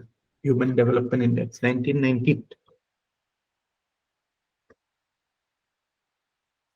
On the rare occasion when we had academic collaboration between an Indian and a Pakistani.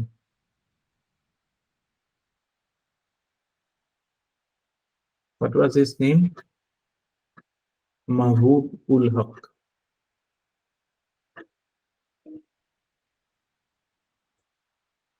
Mahbub ul Haq. Marta Senar লগত collaborate কৰিছিলে। আমাৰ SDI স্কোৰটো এতিয়াও বহুত বেয়া।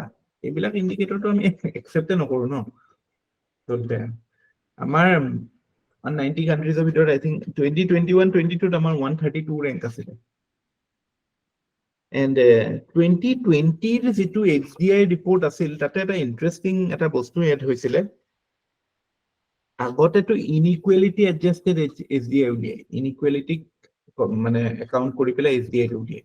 2020 কি কৰিছিল? Planetary pressure adjusted HDI এটা উলিয়াইছিল। প্লেনেটাৰী প্ৰেছাৰ মানে সেইটো এটা মানে হেৰি হিচাপে লৈছিলে, ফেক্টৰ হিচাপে লৈ এডজাষ্ট কৰিছিল, কিবা এটা ডিফ্লেট কৰি পেলাই কৰিছে আৰু। তো সেইটোতো আমাৰ score we were doing quite poor, 131 out of 189। আৰু এইটো কৰাৰ লগে লগে প্লেনেট গ্লোবেল HDI কমি গৈছিল। হিউমেন ডেভেলপমেণ্টৰ এইটো যেতিয়া প্লেনেটটো একাউণ্টত আনো, মানে what is the cost to the planet for the development that we are doing, health বা এডুকেশ্যন বা পাৰ কেপিটা ইনকাম বঢ়াবলৈ আমি যিখিনি কৰি আছো সেইটোৰ কষ্ট টু দ্য প্লেনেট কি, সেইটো আহিছিলে প্লেনেটাৰী HDI বুলি। That was also quite pathetic. So এনেকুৱা indicators কিছুমান আছে যিবিলাকে দেখায় যে there can be other measures, but still GDP is the dominant tool because it is something which is universally accepted and it is a consistent and frequent tool that is that is actually create a level playing field for all lessons to compare. নহলে একো বেলেগ ইয়াৰ্ডষ্টিকে নাথাকে, মানে সবতে situation বেলেগ বেলেগ ন। So I think that should be enough for tonight. We have covered most of the things related to, in fact, everything. Here বেলেগ একো নাহে, এইবিলাকে মাৰ্কেট প্ৰাইচ কি কি আহিব। কেইটামান কনসেপ্ট আছে লাইক কেইটামান সৰু সুৰা কথা কিছুমান আছে। তাৰপিছত ইণ্ডিয়ান ইকনমিৰ ষ্ট্ৰাকচাৰটোলৈ আহিব। তাৰপিছত আমাৰ ফিস্কেল পলিচি, মনিটাৰী পলিচি এইবিলাকত যাম আৰু মাৰ্কেটছ এইবিলাকত চাম। তাৰপৰা আমাৰ BOP COP এইবিলাক চাম। তাৰপিছত হৈ যাব economy. Are you comfortable? Okay? ভাগৰ লাগিছে নি?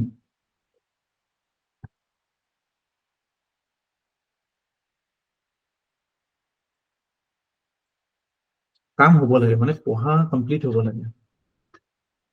কমপ্লিট হলেহে ভাল লাগে বস্তুবিলাক, মানে আধৰুৱা আধৰুৱাকে নেৰিব বস্তুবিলাক, মানে বস্তুবিলাক মানে ক্লোজাৰ কৰিব চাব। ট্ৰাই টু কমপ্লিট থিংছ, নহলে কি হয় মানে লাভ নাই। ঠিক আছে, good night. Good night, sir. আমি এইটো মানে মোৰ এটা ৰেপুটেশ্যনে আছে, মানে বেছি দীঘল ক্লাছ হয়। ইনফেক্ট বহুতে আগতে আগৰ ইনষ্টিটিউটত য'ত আছিলো বহুতে নাচালে, সেইটো কাৰণে কৈছে ইমান দীঘল কেনেকে চাম। মানে সেইটো কাৰণে লাইভ কৰিলে চলি যায়, recorded I don't know how you can sit for 3 hours to watch. Anyway, if you have to, you have to.